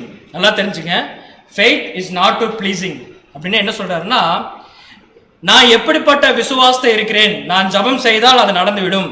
நல்லா புரிஞ்சுங்க, நான் ஜபம் செய்தால் அது நடந்துவிடும். உங்களுக்கு ஏதாவது பிரச்சனையா நான் ஜபம் செய்யறேன், இது என்ன ஆயிரும்? சால்வ் ஆயிரும். புரிஞ்சுங்களா? இல்ல நான் வந்தா தான் அது கரெக்டா பண்ண முடியும், என்னாலதான் அது சரி வர செய்ய முடியும், நான் கரெக்டா பண்ணிடுவேன் அப்படிங்கறதெல்லாம் ஒரு விசுவாசம் நமக்குள்ள இருந்துச்சுன்னா அது நோ யூஸ். No use. சொல்ற பாருங்க, faith is not to pleasing. நான் நின்றுவேன் அப்படின்னு சொன்னாலே பவுல் சொல்றாரு, நான் என்னைக்கு நிக்கிறேன்னு சொல்றேன், அன்னைக்கு நான் என்ன பண்ணிடுறேன்? விழுந்துடுறேன். அந்த குருட்டுத்தனமான விசுவாசம் நமக்கு வேண்டியது இல்லைங்க. அது எப்ப வேணா நம்மளை என்ன பண்ணிடுங்க? கமித்து விடும். அப்ப விசுவாசம் நம்ம எதுக்கு அப்படின்னு பாத்தீங்கன்னா, அவர் சொல்ற பாருங்க, விசுவாசங்கிறதுனா இந்த faith is to God's will by courage. தேவனுடைய காரியங்கள் செய்வதற்காக எனக்குள்ள என்ன பண்ணுங்க விசுவாசம். என்னை மேம்படுத்திருக்காக இல்லை, தேவனை மேம்படுத்திருக்காங்க. அப்படி என்றால் ரெண்டு விஷயம் நமக்கு அதிகமாக தேவைப்படுது. Knowledge, love. என்னதுங்க? Knowledge, love. நாலேஜ் நமக்கு எப்படி வரும்? நாலேஜ் எப்படி வரும் நமக்கு? அதான் தேவனுடைய வாசனத்தை என்ன பண்ணுறீங்க? படித்து கீழ்படுகிறோமே, நம்ம தான் விசுவாசங்க. அது இருந்துச்சுன்னா ஆட்டோமேட்டிக்காக என்ன இனம் இருக்குங்க? லவ் இருக்கும். It's a motivating. இது ரெண்டும் சொல்லி நம்ம பார்க்குறோம். ஸோ இது ரெண்டுமே எதுக்காகன்னு பார்த்தீங்கன்னா, தேவனை புரிந்து கொண்டு அவருக்கு என்ன சொல்லுதுங்க, அவரை நேசித்து அவர்கிட்ட அன்பு செலுத்துறதுக்காக சொல்லி நம்ம பார்க்குறோம். இப்போ பாருங்க, 2 வசனம் போடுறேன். இந்த 2 வசனம் படிக்கின்ற பொழுது நமக்கு ஒரு கேள்வி வரும். அந்த கேள்விக்குரிய விடையும் பார்க்கலாம். 2 வசனம் பாருங்க. மத்தேயு 19ஆம் அதிகாரம் 21ஆம் வசனம் வாசிப்போம். மத்தேயு 19ஆவது அதிகாரம் வசனம் 21. அதற்கு இயேசு, நீ பூரண சற்குணனாய் இருக்க விரும்பினால் போய் உனக்கு உண்டானவைகளை விற்று தரித்திரருக்கு கொடு, அப்பொழுது பரலோகத்தில் உனக்கு பொக்கிஷம் உண்டாயிருக்கும். அப்போ ஒருத்தர் கேட்கிறான், ஆண்டவரே உங்க பின்னாடி வர ஆண்டவரே அப்படின்னு சொல்லும் போது இயேசு கிறிஸ்து என்ன சொல்றாருங்க? வரையா, ஓகே, நீ என்ன பண்ணிரு, உனக்கு உண்டானவெல்லாம் என்ன பண்ணிரு, போய் வித்துட்டு வந்துரு. உங்ககிட்ட இருக்கிற பொக்கிஷங்கள்லாம் என்ன பண்ணிரு, வித்துட்டு வா. வித்துட்டு வந்தீங்கன்னா இதோட ஒரு பெஸ்ட் பொக்கிஷம் எங்க இருக்கு? பரவாயில்ல. ஏன்னா காணாதவைகள் எப்படி இருக்குங்க? காணாதவைகள் நிச்சயமானவைகள். இந்த வாலிபன் என்ன பண்ணா? வாலிபன் என்ன பண்ணாங்க? அவனுக்கு பூர்ண சர்க்குணம் ஆக வேண்டும் விசுவாசம் இல்லை. அவனுக்கு அந்த விசுவாசம் இல்லை. ஏன் இல்லைன்னா, அவனோட தேவனுடைய வார்த்தை அவனுக்கு முதல்ல உள்ள போகவே இல்லை. போனாதாங்க அவனுக்கு கிரியை செய்ய முடியும், இருந்தா தாங்க லவ் பண்ண முடியும். இப்போ என்னன்னா, அவனுக்கு ஒரு ஆசை. என்ன ஆசைன்னு பார்த்தீங்கன்னா, இங்கேயும் சந்தோஷமா இருக்கிறேன், அங்கேயும் என்ன பண்ணுவானுங்க, இன்னைக்கு எக்ஸாக்டா இந்த உலக ஜனங்கள் இருக்கிற மாதிரி இங்கேயும் மகிழ்ச்சியா இருக்கணும், இங்கேயும் சுகபோகமா இருக்கணும். எங்க பண்ணுவானுங்க? அங்கேயும் சுகபோகமா இருக்கு. சொல்ற பாருங்க, இங்க இருக்கிறதெல்லாம் நீங்க வித்துட்டீங்கன்னா அங்க என்ன பண்ணிருங்க? இங்க நம்ம 1 ரூபா செலவு பண்ணா, உதாரணத்துக்காக இங்க 1 ரூபா செலவு பண்ணா, தேவன் அங்க என்ன பண்ணிருப்பாருங்க? தேவன் என்ன பண்ணிருப்பாரு? அங்க 2 ரூபா வச்சிருப்பாரா? அப்படி கிடையாது. நம்ம இங்க செலவு பண்ற ஒவ்வொன்றுக்குமே தேவன் அங்க என்ன பண்ணிருப்பாருன்னா கணக்கு வச்சிருப்பாங்க, நிச்சயமாக தருவார். ஸோ இப்போ தேவன் என்ன எதிர்பார்க்கல? என்ன எதிர்பார்க்கலன்னா, இங்க பூமிக்குரிய காரியங்களை அவர் என்ன பண்ணலைங்க, எதிர்பார்க்கவே இல்லை. அந்த வாலிபன் என்ன சொல்றா, எல்லாத்தையும் விட்டுட்டு வா அப்படின்னு சொல்றாரு. இது ஒரு வசனங்களா? இன்னொரு வசனம் நமக்கு எப்படி இருக்குன்னு பாத்தீங்கன்னா, பாருங்க, 1 கொரிந்தியர் 1:13ஆம் அதிகாரம் 3ஆம் வசனம் வாசிப்போம். 1 கொரிந்தியர் 13ஆம் அதிகாரம் 3ஆவது வசனம். எனக்கு உண்டான யாவற்றையும் நான் அன்னதானம் பண்ணினாலும். இயேசு கிறிஸ்து அங்க என்ன சொன்னாருங்க? நீ எல்லாத்தையும் என்ன பண்ணிரு, வித்துட்டு வான்னு சொன்னாரு. அப்ப எங்க இருக்கு பொக்கிஷம்? பரலோகத்துல இருக்க வாங்கிக்கலாம்னு சொன்னார். பவுலுங்க என்ன எழுதுறாருன்னு பாருங்க, எனக்கு உண்டான யாவற்றையும் நான் அன்னதானம் பண்ணினாலும், எங்கிட்ட இருக்கிறது எல்லாமே நான் கொடுத்தாலும், என் சரீரத்தை சுத்தரிக்கப்படுவதற்கு கொடுத்தாலும், அன்பை எனக்கு இராவிட்டால் எனக்கு பிரயோஜனம் ஒன்றும் இல்லை. பாருங்க, இயேசு கிறிஸ்து சொன்னார், நீ எல்லாத்தையும் விட்டு போட்டு என்ன பண்ணிரு, வந்துரு. பவுல் என்ன சொல்றாரு, உங்ககிட்ட இருக்கிறது எல்லாமே நீ வித்தாலுமே, உங்ககிட்ட இருக்கிற எல்லாமே நீ வித்தாலுமே உன் சரீரத்தவே நான் ஒட்டுக்குகிறேன், நான் ஒட்டிக்கு என்ன பண்றேன், என்னையவே நான் ஒட்டிக்கு தேவனே கொடுக்குறேன் அப்படின்னு சொன்னாலுமே எனக்கு அன்பு இல்லைன்னா என்ன இல்லைங்க, பிரயோஜனம் இல்லை. புரிஞ்சுதுங்களா? என்னன்னா ஒண்ணுமே இல்லைங்க, இந்த அன்பு அப்படிங்கிறது, இந்த விசுவாசம்ங்கிறது பார்த்தீங்கன்னா தேவனை மட்டும் மகிமைப்படுத்துவதாக இருக்க வேண்டும். என்னுடைய கிரியையோ என்னுடைய பெருமைக்காகவோ நான் மேன்மைப்படுவதற்காகவோ நான் அன்னதானம் பண்ணினாலும், நான் என்னையவே நான் சாக்ரிஃபைஸ் பண்ணி எனக்கு ஏதாச்சும் ஒரு நல்ல பேர் வரும், என்னை கனப்படுத்துவார்கள் அப்படிங்கிறது நான் என்னை பெருமைக்காக பண்ணாலுமே அந்த உண்மையான அன்பு அங்கே என்ன பண்ணாதீங்க, இருக்காது. அப்போ என்ன ஆகும்னு பார்த்தீங்கன்னா ஒன்றும் பிரயோஜனம் இல்லாமல் போய்விடும். சரிங்களா? அது நம்ம கவனத்தில் பிடிக்குமா வச்சுக்க மாதிரி கேட்கணும். இப்போ தொடர்ந்து வசனம் வாசிப்போம். 1 கொரிந்தியர் 13ஆம் அதிகாரம் வசனம் 4. அன்பு நீடிய சாந்தமும் தயவும் உள்ளது, அன்புக்கு பொறாமை இல்லை, அன்பு தன்னை புகழாது, இருமாப்பா இராது, அயோக்கியமானதை செய்யாது, தற்பொழிவை நாடாது, சினம் அடையாது, தீங்கு நினையாது. பாருங்க, அடிக்கடி படிச்ச வசனங்கள் தான். இதோட டெப்த்து நம்ம ஸ்லோவா படிக்கும் போது தான் புரியுங்க. அன்பு நீடிய சாந்தமும் தயவும் உள்ளது. அவ்வளவு சீக்கிரம் யாருக்கிட்டையும் அது கோவிச்சுக்காது. அன்பு யாருக்கிட்டையும் என்ன பண்ணாதுங்க, கோபித்து கொள்ளாது. நான் ஒரு சகோதரனை கோபித்து கொண்டு ஒரு சகோதரனுக்கு விரோதமாகவே செய்து கொண்டு நான் இங்கே வந்து மனம் உருகிற மாதிரி பேசினாலும், மனம் உருகிற மாதிரி கிரியை செய்தாலும், மனம் உருகிற மாதிரி ஜபம் செய்தாலும், என்ன ஒரு காரியம் செய்தாலும் அது என்ன இல்லை, எனக்கு பிரயோஜனம் இல்லை. அது வெறும் ஆக்டிங் தான். தேவனுக்கு இருதயம் தெரியும். தேவன் அந்த ஆக்டிங் எதிர்பார்க்கவே இல்லை. ஏன் ஆக்டிங் வரக்கூடாதுன்னா, ஃபர்ஸ்டே நீங்க என்ன பண்றீங்க, தேவனுடைய வார்த்தையை முழுமையாக கீழ்ப்படிந்து அது கிரியை செய்கிறீர்கள். அந்த கிரியை அந்த அன்புங்கிற ஒரு காரியத்தை வச்சு மோட்டிவேட் பண்ணும்போது தவறா மோட்டிவேட் பண்ணிடாதீங்க, தவறா போயிடும். இப்போ தவறா போயிடும். சொல்ற அன்புக்கு பொறாமை இல்லை. என் கூட சொல்ற பாருங்க, நமக்கு என் சகோதரன் கிடைக்கிற வாய்ப்பு எனக்கு கிடைக்கவில்லை. ஆப்பர்ச்சுனிட்டி. பொதுவாக உலகத்தில் சொல்லுவாங்க, ஒரு மனிதன் ஷைன் ஆக வேணும்னா அவனுக்கு என்ன வேணும்னு பார்த்தீங்கன்னா ஆப்பர்ச்சுனிட்டி வேணும், இல்லை நாட் தி ஆப்பர்ச்சுனிட்டி அப்படின்னு சொல்லுவாங்க. ஒரு ஆப்பர்ச்சுனிட்டி ஒரு மனுஷனுக்கு கிடைக்கலைன்னா அவனால ஷைன் பண்ணவே முடியாது. எனக்கு ஒரு ஆப்பர்ச்சுனிட்டி கிடைச்சி எனக்கு ஷைன் பண்ண முடியலன்னா அது தேவையே இல்லைங்க, அது தேவனுடைய சித்தம் எனக்கு இல்லை அப்படின்னு புரிந்து கொள்ள வேண்டும். இந்த அன்பு எனக்கு எப்படி வரும்? இந்த வார்த்தை எனக்கு உள்ள போயிருந்தால் நிச்சயமா கிருஷ்ணன். தேவனுடைய வார்த்தை எனக்கு உள்ள போகலைன்னு வச்சுக்கங்களேன், தேவனுடைய வார்த்தை எனக்கு சரியா கிரியை செய்யலைன்னா எனக்கு ஆட்டோமேட்டிக் என்ன வந்துருங்க, பொறாமை வந்துவிடும். பாருங்க, அதே மாதிரி அன்பு தன்னை என்ன பண்ணாதுங்க, புகழாது, இருமாப்பாய் இராது, அயோக்கியமானது செய்யாது, தற்பொழுவை நாடல். பாருங்க, அடுத்த முக்கியமான ஹைலைட் பண்ணியிருப்போம் பாருங்க. 1 கொரிந்தியர் 13ஆம் அதிகாரம் 6ஆம் வசனம் 7ஆம் வசனம். 1 கொரிந்தியர் 13ஆம் அதிகாரம் வசனம் 6 முதல்.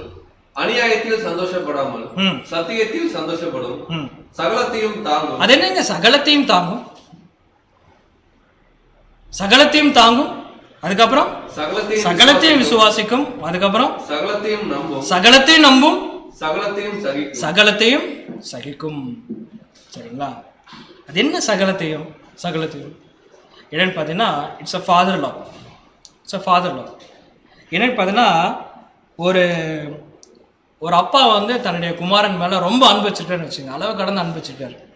என்னுடைய குமாரன் ஒரு பொசிஷனுக்கு வர வேண்டும் சொல்லி அவர் ரொம்ப ஆசைப்படுறார், ரொம்ப பிரியப்படுறார். அப்போ அந்த குமார் என்ன பண்ணுறாருன்னா, சரி வர புரியாமல் அப்பாவுக்கு இடைஞ்சல் கொடுக்குறாரு, கோபம் ஊட்டுற மாதிரி செய்கிறாரு, அப்பாவுக்கு பிடிக்காத காரியங்கள்லாம் நிறைய செஞ்சிட்ருக்காரு. அப்பா என்ன பண்ணிடுவாரு, நீ இனிமேல் நீ பயனே இல்லைன்னு சொல்லி விட்டுருவாரா? விடவே மாட்டார். என்ன பண்ணுவான்னு பார்த்தீங்கன்னா, சகலத்தையும் தாங்குவார், இன்னும் சகலத்தையும் நம்புவார், அவர் செய்கின்ற காரியங்கள்லாம் விசுவாசிப்பார். அப்பா, நான் உண்மையான அப்பா சொல்கிறேன், நம்ம லிட்டரல் அப்பா சொல்கிறேன். ஏன்னா அந்த அப்பாவுக்கு என்ன இருக்குதுன்னு பார்த்தீங்கன்னா, அன்பு இருக்குது. நம்ம பொதுவாக சொல்லணும் பார்த்தீங்கன்னா, நம்ம வீட்டு குழந்தை வந்து வீட்டில் என்னென்ன குறும்பு பண்ணாலும் நமக்கு என்ன வராதுங்க. நம்ம வீட்டு குழந்தை வந்து குறும்பு பண்ணான்னு வச்சுங்க, நம்ம வாங்க மாட்டோம். நம்ம வீட்டில் ஒரு 50,000 டிவி வாங்கிட்டேன்னு வச்சுக்கோங்க, எக்ஸாம்பிள் சொல்கிறேன். அந்த மேக்ஸிமம் அந்த ஏதாச்சும் பண்ணாலுமே, பொருளை தூக்கி போட்டாலுமே, இல்லை செல்லை தூக்கி போட்டாலுமே, அதிகபட்சமாக நமக்கு அவ்வளோக்கு என்ன வராதுங்க, கோபம் வராது. காரணம் என்ன? அது யார்? நம்ம வீட்டு, அது என் குழந்தை. இதே பக்கத்து வீட்டில் இருந்தோம் அதே மாதிரி ஒரு குழந்தை வந்து பண்ணிச்சுன்னா என்ன வரும் நமக்கு?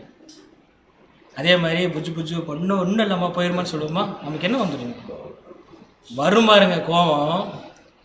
ஆக்சுவலாக நமக்கு என்ன வரக்கூடாது, மொச்சலாக அவளை காஸ்ட்லியாக வாங்கக்கூடாதுன்னு சொல்லிடாதீங்க. ஆக்சுவலாக நமக்கு என்ன வரக்கூடாது, கோபம் வரக்கூடாது. அதே மாதிரி தாங்க என்னுடைய குடும்பத்துலேயும், என்னோட குடும்பம் சொல்கிறது எதுன்னு பார்த்தீங்கன்னா, என் குடும்பம் அப்படிங்கிறது வீட்டில் இருக்கிற என்னோட குடும்பம் இல்லை. என் குடும்பம் எதுங்க? இதுதாங்க நம்ம குடும்பம், இதுதான் என் குடும்பம்.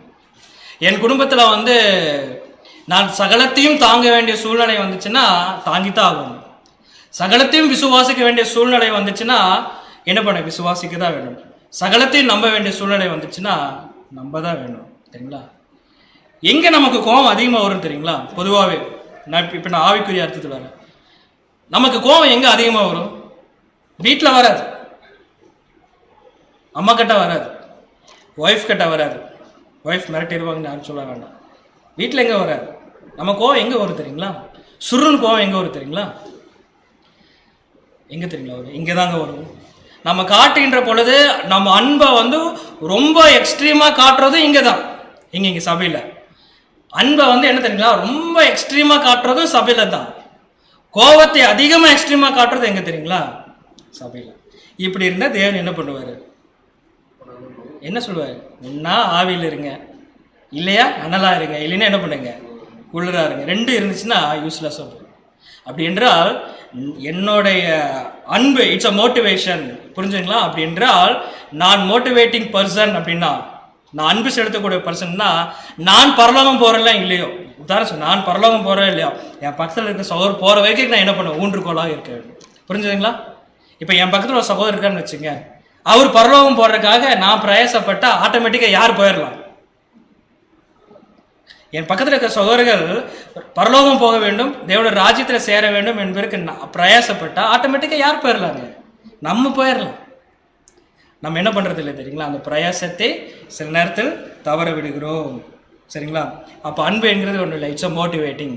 தேவனுக்கு ஏற்ற கிரியை சேருக்கு அது என்னவா இருக்குன்னு பார்த்தீங்கன்னா ஒரு மோட்டிவேஷனாக இருக்குன்னு சொல்லி நம்ம பார்க்கின்றோம். சரிங்களா? இப்போ மூன்றாவது நம்ம போகலாம். மூன்றாவது என்னதுங்க?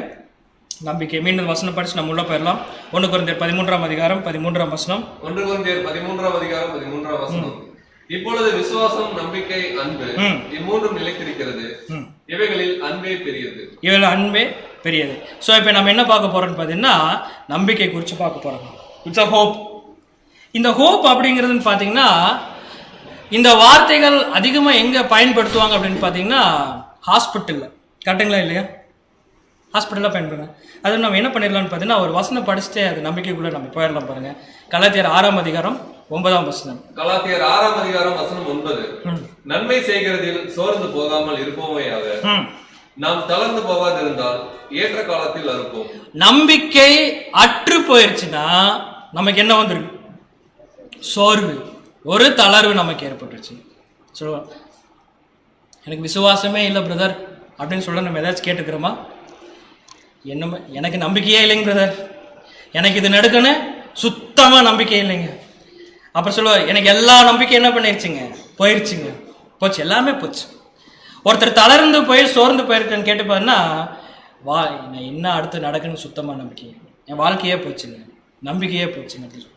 இப்போ இந்த இன்னொரு கூட பார்த்தீங்கன்னா ஒரு ஹாஸ்பிட்டலில் போய் அந்த சீன்லாம் பார்க்கலாம்.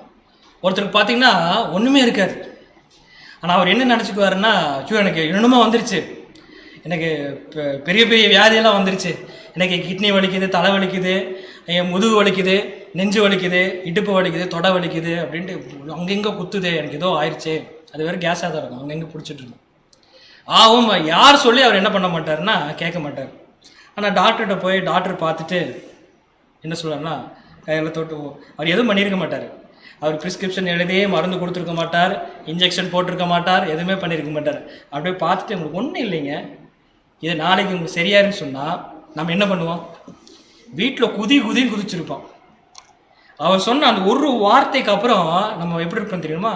அப்படியே கப்பு சுப்புன்னு என்ன பண்ணிடுவாங்க, அப்படியே சைலண்ட் ஆயிடும். எனக்குன்னா அந்த நம்பிக்கை கொடுக்கக்கூடியவர் யாருன்னு பார்த்தீங்கன்னா டாக்டர். அவர் மேல ரொம்ப நம்பிக்கை வச்சிருக்கிறேன், என்னை காட்டிலும் நம்பிக்கை யாருக்கு மேல வச்சிருக்கிறேன், என் டாக்டர் குணப்படுத்துவார், சரி பண்ணிடுவார். இதே இன்ஸ்டன்ட்டை நான் மாற்றி சொல்றேன் பாருங்க. ஒரு மனிதனுக்கு எல்லா நோயும் இருக்கு, is a very danger position. Doctor சொல்றார் உனக்கு ஒன்றும் இல்லைங்க, குணமாயிருங்க. அப்போ அவர் என்ன பண்ணுவாருங்க? அவர் நாளைக்கு செத்துருவார். அந்த பொசிஷன் ஒன்றும் இல்லைங்க, நாளைக்கு குணமாயிருங்க, இது 24 hours இருக்குங்க, நாளைக்கு சரியாயிருங்கன்னு சொன்னாலும் அப்போ அவர் நம்புவார். நம்பிக்கை, சரிங்களா? ஆனால் பல நேரத்தில் டாக்டருக்கு விட மேலானவர் யாருன்னு பார்த்தீங்கன்னா இவர் வெறும் வைத்தியர் தாங்க, பரம வைத்தியர் இருக்கிறார்.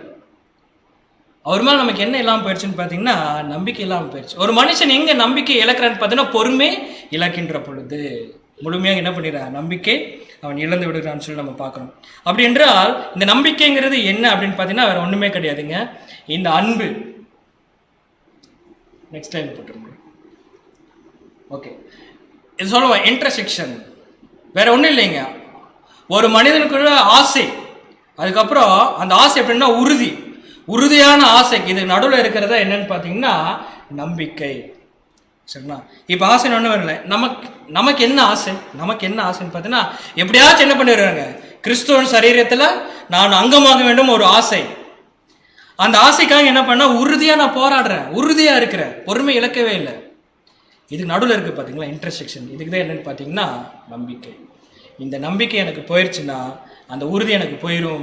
உறுதி போச்சுன்னா கலாத்தியர் வசனம் படித்த மாதிரி தான் நான் என்ன பண்ணேன், தளர்ந்து போய் விடுவேன், நான் சோர்ந்து போய் விடுவேன். அப்படின்னா what we have to desire. நம்ம என்ன ஆசைப்பட்டுட்டு இருக்கிறோமோ அது நம்ம என்ன பண்ணிடுவாங்க, அந்த ஆசை நிறைவேறாமையே நமக்கு போய்விடும். புரிஞ்சுங்களா? நம்பிக்கை ரொம்ப முக்கியமானது.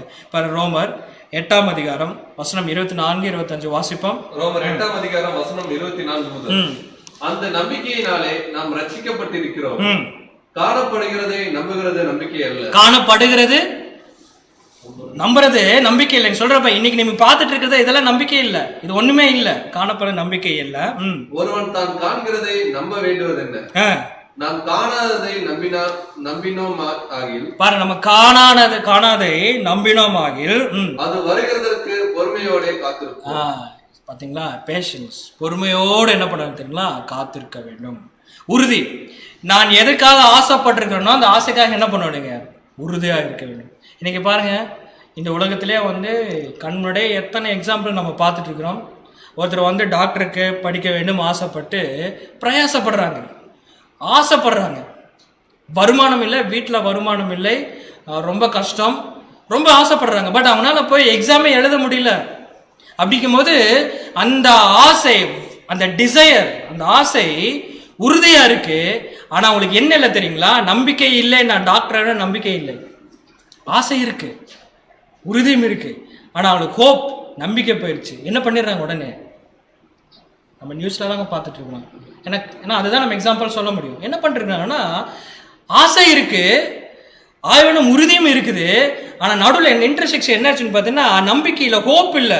நீ நமக்கு இந்த வாய்ப்பு கிடைக்குமா, நம்ம படிக்க முடியுமா, நம்மளுடைய ஆசை என்ன ஆச்சுன்னு பார்த்தீங்கன்னா, தன் உயிரை அவங்க என்ன பண்ணிருக்காங்க, மாய்த்து கொள்கிறாங்க, சூசைட் பண்ணிடுறாங்க. சரிங்களா? அந்த மாதிரி இருக்கக்கூடாதுங்க. என்னுடைய ஆசை, என்னுடைய உறுதி, என்னுடைய நம்பிக்கை எப்படின்னா பொறுமையோடு இருக்கு. எதுக்கு? அது பெற்றுக்கொள்ற வரைக்கும். ரொம்ப முக்கியமானு சொல்லி நம்ம பார்க்குறோம். பாருங்க, அதனால சொல்லி பாருங்க, தி ஆல் டிசையர், இன்னைக்கு உலகத்துக்கு தான் சொல்லுவாங்க, the all desire cannot become true. எல்லாத்தோட ஆசையும் நிறைவேறுமானா கண்டிப்பா நிறைவேறாது, மனிதனோட ஆசை நிறைவேறாது. பட் அவர் டிசையர் வில் பிகம் ட்ரூ. புரிஞ்சுங்களா? அவர் டிசையர், நம்மளுடைய ஆசை என்னது, அவரோட ராஜ்யத்துல போகணும், அவரோட சரீரமாகணும், சபையாகணும், 1,44,000. அதற்கேற்ற விசுவாசம், அதற்கேற்ற மோட்டிவேஷன், லவ் இருந்துச்சுன்னா கண்டிப்பா நம்ம என்ன பண்ணிடலாம், சபை ஆய்விடலாம். பாருங்க, மல்கியா 4ஆம் அதிகாரம் 2ஆம் வசனம் வாசிப்போம். மல்கியா 4ஆம் அதிகாரம் வசனம் 2. ஆனாலும் என் நாமத்திற்கு பயந்திருக்கிற உங்கள் மேல் நீதியின் சூரியன் உதிக்கும், அதன் சட்டைகளின் கீழ் ஆரோக்கியம் இருக்கும், நீங்கள் வெளியே புறப்பட்டு போய் கொழுத்த கன்றுகளை போல வளர்வீர்கள். பாருங்க, கொழுத்த கன்றுகளை போல நீங்க என்ன பண்ணுவீங்க. இந்த பாட்டு நம்ம எடுத்துக்கலாம் பாருங்க.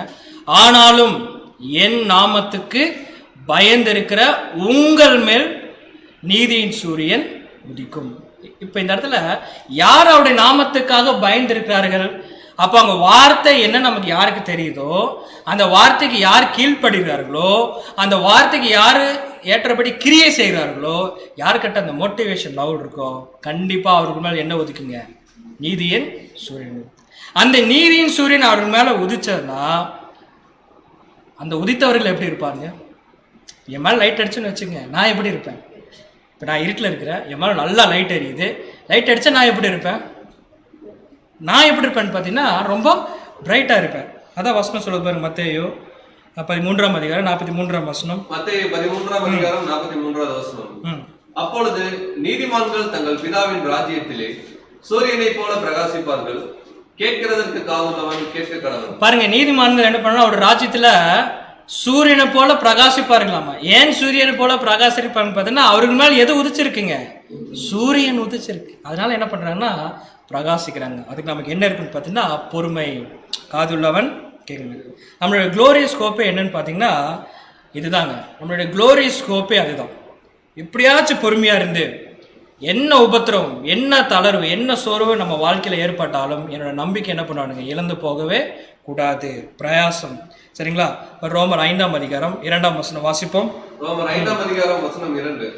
அவர் மூலமாய் நாம் இந்த கிருபையில் பிரவேசிக்கும் ஸ்லாக்கியத்தை விசுவாசத்தினால் பெற்று நிலை கொண்டிருந்து. பாருங்க, விசுவாசத்தினால் பெற்று, இந்த வார்த்தை பாருங்க, இல்ல புரியாது. விசுவாசம்னா என்னங்க?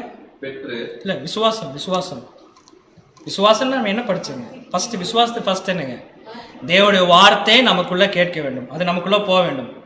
சரிங்களா? விசுவாசம் அது பெற்று, அப்ப தேவனுடைய வார்த்தையை நம்ம கேட்டு அந்த விசுவாசத்துக்குள்ள வந்து தொடர்ந்து படிப்போம். விசுவாசத்தினாலே பெற்று நிலை கொண்டிருந்து தேவ மகிமையை அடைவோம் என்கிற நம்பிக்கையினாலே மேன்மை பாராட்டி. பாத்தீங்களா? அப்போ விசுவாசம் வேற, நம்பிக்கை வேற. விசுவாசம் என்ற தேவன்கிட்ட நான் முழுமையாக நான் வாங்கி கொண்டு அதுக்கேற்ற கிரியை செய்யறது. அப்படி கிரியை செய்கின்ற பொழுது என்ன முறை எல்லா கிரியும் நல்லா தான் செய்யறேன், ஆனா எனக்கு மட்டும் எதுவும் வரமாட்டேங்குது, நான் போவேனான்னு தெரியல அப்படிங்கிறதெல்லாம் ஒரு நம்பிக்கையற்ற போற மாதிரி என்ன பண்ண வேண்டாம்னா பேச வேண்டாம், நம்ம திங்க் பண்ண வேண்டாம். அடைவோம் என்ற நம்பிக்கையினாலே என்ன பண்றேங்க, மேன்மை பாராட்டுதோம். பாருங்க எத்தனை விசுவாச வீரர்கள் பாருங்க, நாம் அடைவோம் அடைவோம் நினச்சிக்கிட்டே என்ன பண்ணிட்டாங்க பார்த்தீங்கன்னா ஓடி முடிச்சு நல்ல பேர் வாங்கிட்டாங்க. ஆனால் கடைசி வரைக்கும் அவங்களால என்ன பண்ண முடியலைங்க, அடையாமல் போனதான் சொல்லி நம்ம பார்க்குறோம். ஆனால் நிச்சயமாக நம்ம என்ன பண்ணுவோம்னா அடைவோம்னு சொல்லி நம்ம பார்க்குறோம். இப்போ கொஞ்ச நேரம் என்ன பண்ணலாம்னா, இப்போ நான் பார்த்த என்ன பண்ணலாம்னா 2-3 ஸ்லைடில் வந்து ஒரு கன்க்ளூஷனாக பார்த்து நம்ம கம்ப்ளீட் பண்ணலாம். ஸோ நம்ம எப்படி பார்க்கலாம் அப்படின்னு பார்த்தீங்கன்னா, ஃபஸ்ட்டு 1 விசுவாசம். விசுவாசம்னா வேறு ஒன்றுமே கிடையாதுங்க, இட்ஸ் அ ஒபீடியன்ட். விசுவாசம் என்னதுங்க, ஒபீடியன்ட். தேவனுடைய வார்த்தையை முழுமையாக கேட்டு தேவனுடைய வார்த்தைக்கும் தேவனுக்கு மட்டும் நம்ம கீழ்ப்படுகிறது தான் என்னன்னு பார்த்தீங்கன்னா விசுவாசம். செகண்ட் 1 லவ்னு என்னதுங்க, அதுக்குள்ளே சோக ஆரம்பித்தார் பரவாயில்ல. ஸோ லவ்னு என்னதுன்னு பார்த்தீங்கன்னா இட்ஸ் அ மோட்டிவேஷன். என்னுடைய புதிய சிருஷ்டிக்கு நான் மோட்டிவேஷன் கொடுக்கணும், தேவனுடைய காரியங்கள் செய்வதற்கும் நான் மோட்டிவேஷன் கொடுக்க வேண்டும், என்னுடைய சகோதர சகோதரர்களுக்கும் நான் மோட்டிவேஷன் கொடுக்க வேண்டும் சொல்லி பார்க்கணும். ஸோ மூணாவது என்ன பார்த்தீங்கன்னா நம்பிக்கை. அதுக்கு என்ன தேவைப்படுது பார்த்தீங்கன்னா பேஷன், பொறுமை நமக்கு தேவைப்படுதுன்னு சொல்லி பார்க்கின்றோம். அப்படி என்றால் இந்த மூன்றும் இருந்தால் இப்போ இந்த பூமியில் நடக்கின்ற சம்பவத்திலிருந்து நம்ம எதை நோக்கி நம்ம போகிறோம், அது எப்படி டிராவல் ஆகுதுன்னு சொல்லி நம்ம பார்க்கலாம். முதல் வசனம் வாசிக்கலாம் பாருங்க, ரோமர் 8ஆம் அதிகாரம் 18ஆம் வசனம். ரோமர் 8ஆம் அதிகாரம் வசனம் 18. ஆதலால் இக்காலத்து பாடுகள் இனி நம்மிடத்தில் வெளிப்படும் மகிமைக்கு ஒப்பிடத்தக்கவைகள் அல்லவென்று எண்ணுகிறேன். பாத்தீங்களா, இக்காலத்து பாடுகள் நாம் வெளிப்படும் மகிமைக்கு ஒப்பிடத்தக்கவைகள் அல்ல. நான் விசுவாசிக்கிறேன், என்கிட்ட அன்பு இருக்கு, என்கிட்ட என்ன இருக்கு, நம்பிக்கை இருக்கு. கண்டிப்பா பார்த்தீங்கன்னா ஒரு மேலான ஆசீர்வாதம் எனக்கு இருக்கு. இப்போ நடக்கிறதெல்லாம் எனக்கு ஒண்ணுமே இல்லைங்க, இதோட ஆசீர்வாதத்தை நான் பெற்றுக்கொள்ள. அப்படி அந்த நம்பிக்கை விசுவாசம் அன்போடு நான் வாழ்ந்தால் எப்படிப்பட்டதாக இருக்கும்? ரோமர் 6ஆம் அதிகாரம் 5ஆம் வசனம் வாசிப்போம். ரோமர் 6ஆம் அதிகாரம் வசனம் 5. ஆதலால் அவருடைய மரணத்தின் சாயலில் நாம் இணைக்கப்பட்டவர்களானால் அவர் உயிர்த்தெழுதலின் சாயலிலும் இணைக்கப்பட்டிருக்கும். பாத்தீங்களா, அந்த மாதிரி ஒரு வாழ்க்கையை வாழ்ந்தா அது மரணத்தின் சாயலுக்கு ஒப்பிடத்தக்கதா இருக்கும். கண்டிப்பா உயிர்த்தெழுதலின் சாயலுக்கு என்ன பண்ணுவேன், நான் வருவேன். பாருங்க கடைசியா ஒரு வசனம் வாசனம் பாருங்க, வெளிப்படுத்தல் 2ஆம் அதிகாரம் 10ஆம் வசனம். வெளிப்படுத்தல் 2ஆம் அதிகாரம் வசனம் 10. ஆகிலும் நீ மரண பரியந்தம் உண்மையாயிரு, அப்பொழுது ஜீவ கிரீடத்தை உனக்கு தருவேன். அப்பொழுது ஜீவ கிரீடத்தை உனக்கு தருவேன். பாத்தீங்களா, அப்படி என்றால் ஒரு மனிதன் கண்டிப்பா விசுவாசம் வேணும், அன்பு வேண்டும், அதே மாதிரி என்ன வேணுங்க, ஒரு நம்பிக்கை வேண்டும். இது என்ன பண்ணக்கூடாதுன்னா இழக்கக்கூடாதுன்னு சொல்லி பார்க்குறோம். இப்போ இன்னும் இந்த 3 பாயிண்ட்டுக்கு நம்ம தெளிவாக சொல்கிறோம் பாருங்க, புரிந்து கொள்ளலாம். கடைசியாக இது பார்க்கலாம் 3 பாயிண்ட்டுக்கு. ஃபர்ஸ்ட் நம்பிக்கை. இந்த நம்பிக்கை என்றால் என்ன நல்லா புரிந்து கொள்ளுங்க. ஃபர்ஸ்ட் என்னன்னு பார்த்தீங்கன்னா புரிதல், அதுக்கப்புறம் பார்த்தீங்கன்னா பொறுமை. கரெக்ட், புரிதல், அதுக்கப்புறம் பொறுமை. எனக்கு ஏன் இந்த ப்ராப்ளம், இல்லை ஏன் இந்த சூழ்நிலை, ஏன் இன்னும் எனக்கு நடக்கவில்லை, இல்லை ஏன் இன்னும் தேவன் ஏன் இன்னும் அந்த ஒரு வெயிட்டிங் பீரியடை கொடுத்துருக்கார், இப்படி எல்லாம் நம்ம நல்ல ஒரு புரிதலுக்குள்ளே வந்துச்சுன்னா ஆட்டோமேட்டிக்காக என்ன வந்துடும் நமக்கு பொருள். இந்த பொறுமை இழக்கின்ற பொழுது தான் நம்ம என்ன பண்ணிடுறோம்னு பார்த்தீங்கன்னா சோர்வு ஏற்பட்டு தளர்ந்து போகிறோம். ஃபர்ஸ்ட். செகண்ட் பார்த்தீங்கன்னா அன்பு. ஸோ அன்புனா ஒன்றும் இல்லைங்க, ஊக்கம், இட்ஸ் அ மோட்டிவேஷன். அதே மாதிரி பார்த்தீங்கன்னா யாருக்கு ஊக்கம்னு பார்த்தீங்கன்னா எனக்குள்ளே இருக்கிற புதிய சிருஷ்டிக்கு ஒரு ஊக்கம் கொடுக்க வேண்டியது. இப்போ தான் புதிய மனிதன் போட்டிருக்கு. அதே மாதிரி பார்த்தீங்கன்னா என்னுடைய சகோதரிக்கு நான் ஊக்கம் அளிக்கவனாக இருக்க வேண்டும் சொல்லி பார்க்குறோம். அதே மாதிரி விசுவாசம். விசுவாசங்கிறது வேற ஒன்றும் இல்லைங்க, கிரியை, அதுக்கப்புறம் ரட்சிப்பு. தேவனுடைய வார்த்தையை முழுமையாக கேட்டு அதுக்கப்புறம் என்ன பண்ணணும், அதுக்கேற்ற கிரியை செய்ய வேண்டும், அதுக்கப்புறம் அதை ரட்சிப்புக்குள்ளே நாம் நடந்து செல்ல வேண்டும். அது தேவனுக்கு கொடுக்குற நமக்கு ஆசீர்வாதம் பார்க்கணும். இப்போ இது 3மே வெவ்வேறுன்னு பார்த்தீங்கன்னா இது 3மே என்ன பண்ணுதுங்க, இது 3மே ஒன்று தான். சரி, ஓகே, ரைட். அப்படி ஏன் பவுல் விசுவாசம் நம்பிக்கையோட அன்பை பெருசுன்னு சொன்னார்? இப்போ நம்பிக்கை நம்ம கண்டிப்பாக வேணும், விசுவாசம் நம்பிக்கை வேணும். இப்போ இது 3ஓட அன்பு பெருசாக இருக்கா? இது 3ஓட அன்பு பெருசாக இருக்கா? அது வெறும் மோட்டிவேஷன் தாங்க. அது வெறும் மோட்டிவேஷன் தாங்க. தேவனோட வார்த்தை பிரதர், இல்லை தேவனோட வார்த்தையை கேட்க வேண்டும் பிரதர், தேவனோட வார்த்தை கீழ்ப்படியணும் பிரதர், தேவனுக்கு ஏற்ற கிரியை செய்யணும், அது விசுவாசத்தில் வந்துடும் பிரதர். சகிப்புத்தன்மை வேண்டும், பொறுமையாக இருக்கணும் பிரதர். என்ன பண்ணாலும் எனக்கு பொறுமையை நான் இழக்க மாட்டேன் பிரதர், எனக்கு கண்டிப்பாக நான் பெறுவோங்கிற நம்பிக்கை எனக்கு என்ன, அது நம்பிக்கையில் வந்துடும். அப்புறம் அன்பு எப்படி மேலானதாக இருக்கும் அப்படின்னு பார்த்தீங்கன்னா, நமக்கு யோசிச்சு பாருங்க, இன்னைக்கு நம்மளுடைய புதிய சிருஷ்டிக்கு சரி, உலக ஜனங்க சரி, தேவன் இன்னும் நமக்கு மோட்டிவேஷன் பண்ணிட்டு தான் இருக்கார். கரெக்டுங்களா இல்லையா? தாமதிக்கிறார் அப்படின்னு யாரும் என்ன வேண்டாம், still God is motivating us. எந்த சூழ்நிலை வந்தாலும் நீங்கள் கண்டிப்பாக அந்த சபையின் பிள்ளைகளுக்கு தேவையானதை கொடுத்து இயேசு கிறிஸ்து மூலம் அவன் வார்த்தைகள் மூலம் கிருபையின் மூலம் என்ன பண்ணான்னா மோட்டிவேட் பண்ணிட்டு தான் இருக்கார். தேவனோட மோட்டிவேஷன் ஸ்டாப் ஆயிடுச்சுன்னு வச்சுங்க, தேவன் கொடுக்குற அந்த ஊக்கம் ஸ்டார்ட் ஆயிடுச்சுன்னா இன்னைக்கு நம்ம என்ன பண்ணுங்க, இந்த பூமியில் யாருமே இல்லை. அந்த அந்த ஊக்கத்தை தான், அந்த உண்மையான அன்பை தான் தேவன் என்ன சொல்றாருன்னா அவருடைய பிள்ளைகிட்ட அவர் என்ன பண்றாருங்க எடுத்துக்கிறாங்க. தேவன் நம்ம புரிஞ்சுக்கலாம், நமக்கு ஊக்கம் அளிப்பதற்காக தேவன் மிகப்பெரிய அன்பு செலுத்தியிருக்கார். தேவன் மிகப்பெரிய அன்பு செலுத்தியிருக்காரு. அந்த அன்பு என்ன அன்பு? அவருடைய சொந்த குமாரனை என்ன பண்ணிட்டாருங்க நம்ம கொடுத்துருக்காரு. இவ்வளவாக அன்பு செலுத்தார். இயேசு கிறிஸ்து இந்த பூமிக்கு அனுப்பிச்சது அது நீதி நிறைவேற்றுறதாங்க, நீதி மட்டும் கிடையாதுங்க, மற்றவர்களுக்கு அது என்ன ஊக்கம் அளிக்குது. It's a motivation. நீங்களும் என்ன பண்ணலாங்க, பரலோகம் வரலாம். அதனாலதான் இயேசு கிறிஸ்து மரணத்தப்போ அந்த திரைச்சீலை என்ன பண்ணுச்சுங்க, கிழிக்கப்பட்டுச்சு சொல்லி பார்க்குறோம். அப்படி என்றால் இது மூன்றும் தேவை.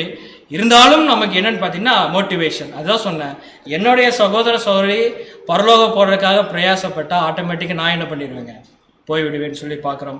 ஸோ அன்பு முக்கியம்தான். பட் இது மூணுமே நமக்கு என்னன்னு பார்த்தீங்கன்னா இன்னும் முக்கியம்.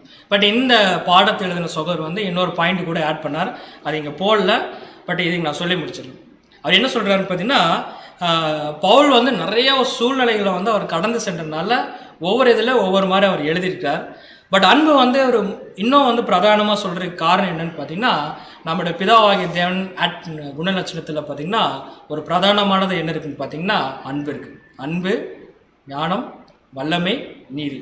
ஸோ ஒரு பிரதானமான குணலட்சணத்தில் அந்த அன்பு அப்படி ஒரு விஷயம் இருக்கிறதுனால மேபி பவுல் இந்த இடத்துல என்ன சொல்லுவாங்க, அன்பு பிரதானம் சொல்லியிருக்கலாம், அட்ரிபியூட்ஸ் ஆஃப் காட் அப்படி சொல்லணும். ஸோ அன்பு முக்கியம்தான். அதுக்காக விசுவாச நம்பிக்கை என்ன பண்ணிடாதீங்க, விட்டுறாதீங்க. இது மூணுமே என்னன்னு பார்த்தீங்கன்னா ஒன்றா நமக்கு வேலை செய்ய வேண்டும் அப்படின்னு சொல்லி பார்க்குறாரு. அப்படி என்றால் நம்ம திஸ் 3 அப்படிங்கிறது மூன்றும் நமக்கு என்னன்னு பார்த்தீங்கன்னா அன்பு தான் பிரதானம் அப்படின்னு நம்ம படித்தாலும் இது மூணும் நமக்குள்ளே கிரியை செஞ்சால் கண்டிப்பாக அந்த ஜீவ கிரீடத்தை நம்ம என்ன பண்ணுவோம், பெற்றுக்கொள்கிறோம் என்பதை இந்த பாடத்தின் மூலமாக நம்ம பார்த்துருக்கிறோம். தேவன் நாமே இந்த வார்த்தையை நமக்கு ஆசீர்வாதமாக தருவாராக. ஆமென்.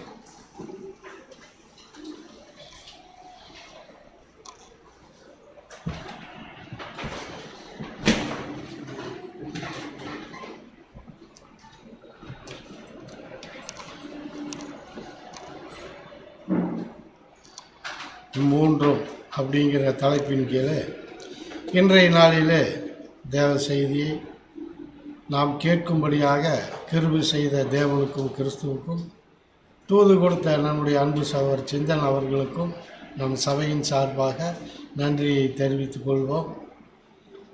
இந்த பாடத்தின் மூலமாக இந்த மூன்றும் அப்படின்னா விசுவாசம், நம்பிக்கை, அன்பு, இந்த மூன்று காரியங்கள்லேயும் பழைய ஏற்பாட்டின் காலத்தில் அநேக நம்மளுடைய மூத்த சகோதரர்கள்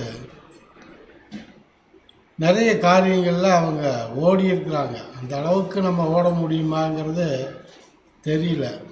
ஆனாலும் தேவன் இந்த கடைசி காலத்தில் விசேஷித்த நன்மையானது ஒன்றை அவர்களை காட்டிலும் நமக்கு வச்சு இந்த பரலோக ராஜ்யத்தில் பங்கு பெறக்கூடிய அந்த மனவாட்டிக்குரிய தகுதி கிறிஸ்துவுக்கு அப்புறம்தான் நமக்கு கிடச்சிருக்குது அநேக பிள்ளைகளுக்கு. இதில் 3 ஸ்டேஜ். இதை இப்போ நம்ம பார்த்த மாதிரி விசுவாசம், நம்பிக்கை, அன்புங்கிற மாதிரி அழைக்கப்பட்டவங்க, அப்புறம் தெரிந்து கொள்ளப்பட்டவங்க, உண்மையுள்ள 3 ஸ்டேஜ். இப்போ நம்ம எந்த ஸ்டேஜில் இருக்கிறோன்னு நம்மளே நிதானித்து பார்த்துக்கலாம், நம்ம எந்த ஸ்டேஜில் இருக்கிறோம் அப்படின்னு. ஆனால் அருமையான சத்தியங்கள் நமக்கு இந்த கடைசி காலத்தில் ரொம்ப தெளிந்த நீர் போல் கிடைக்கிது.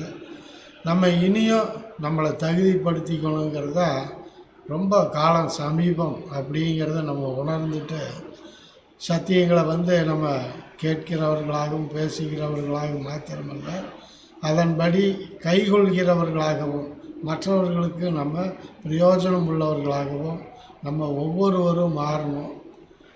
நம்ம கொடுக்கப்பட்ட இந்த தாளந்தை நம்ம மிகவும் பிரயோஜனப்படுத்தி கொள்ள தேவன் நமக்கு இன்னும் அதிகமான ஞானத்தையும் ஆவியையும் அறிவையும் பரத்திலிருந்து நம்ம கிருபையாய் தந்துடணும் அப்படின்னு வேண்டிக்கிறோம். நம்ம ஒருவரும் கெட்டு போய்விடக்கூடாது. நம்ம அனைவரும் தேவனுடைய ராஜ்யத்தில் பங்கு பெறணும். இனியும் எஞ்சி இருக்க சொற்ப காலத்தையும் நம்ம என்ன பண்ணலான்னா பிரயோஜனப்படுத்தி சகோதர அன்பிலும் ஐக்கியத்திலும் சபை கூடி வருவதிலும் இன்னும் அதிகமாக வளர தேவன் தாமே கிருபை செய்வாராக. நமது ஆராதனை நிறைவு செய்யும்படியாக பாடல் எண் 54 என்னை மறவா இயேசுநாதா. பாடல் எண் 54.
என்னை மறவா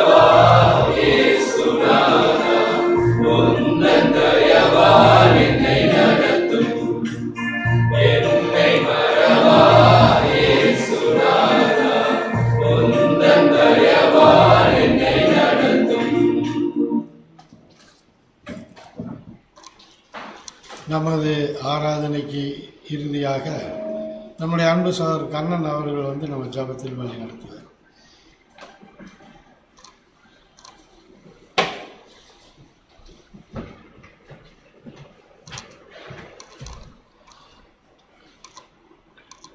ஜெபம் செய்வோம். வானாதி வானங்களிலே வீட்டிலிருந்து இந்த பூமியின் மணமக்களாய் வாழ்ந்து வருகிற எங்களை நித்தம் போஷித்து சத்தியத்தையும் பாதையும் நீதியும் பாதையும் வழிநடத்தி கடந்து போன காலங்களில் எல்லா வித தீமையையும் விலக்கி ஒரு நல்ல நித்திரையை கொடுத்து இந்த ஞாயிறு ஆராதனைகளிலே உண்மை தொழுது கொள்ளவும் உன் நாமத்தை பிரஸ்தாபப்படுத்தவும் உண்மை தெய்வீக திட்டங்களை தெரிந்து கொள்ளவும் தேவரே நீ தந்த இவுக்காக நன்றிகளையும் துதிகளையும் எடுக்கும் சுவாமி. உலகத்தில் ஞானிகளுக்கும் கல்வியானுக்கும் மறைபொருளாக திட்டங்களை இந்த நாளில் கூட சகோதரன் வாயிலாக வெளிப்படுத்தினீர். அதற்காக நன்றிகளையும் துதிகளையும் எடுக்கணும் சுவாமி.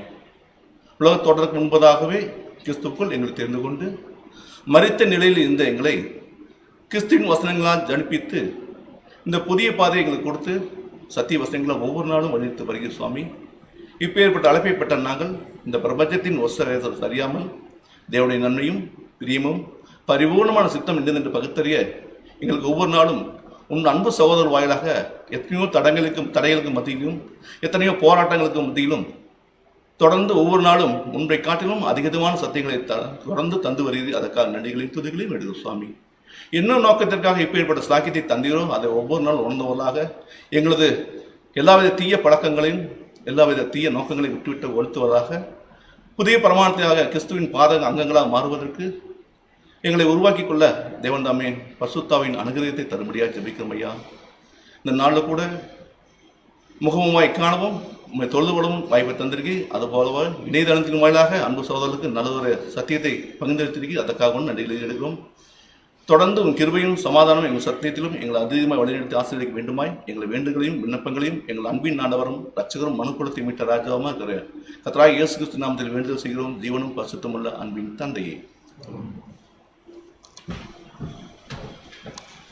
எல்லா புத்திக்கும் மேலான தேவ சமாதானம் நம் இருதயங்களிலும் சிந்தைகளிலும் கிறிஸ்து இயேசுவுக்குள்ளாக இன்றும் என்றும் சதா காலங்களிலும் நம்மோடும் உலகத்தில் உள்ள பரிசுத்தவான்களோடும் கூட என்றென்றும் காக்க கடவுது. ஆமென். இந்த வாரத்திற்கு உண்டான அறிவிப்புகளை நம்முடைய அன்பு சகோதரர் ஜேம்ஸ் பாஸ்கர் அவர்கள் அறிவிப்பார்.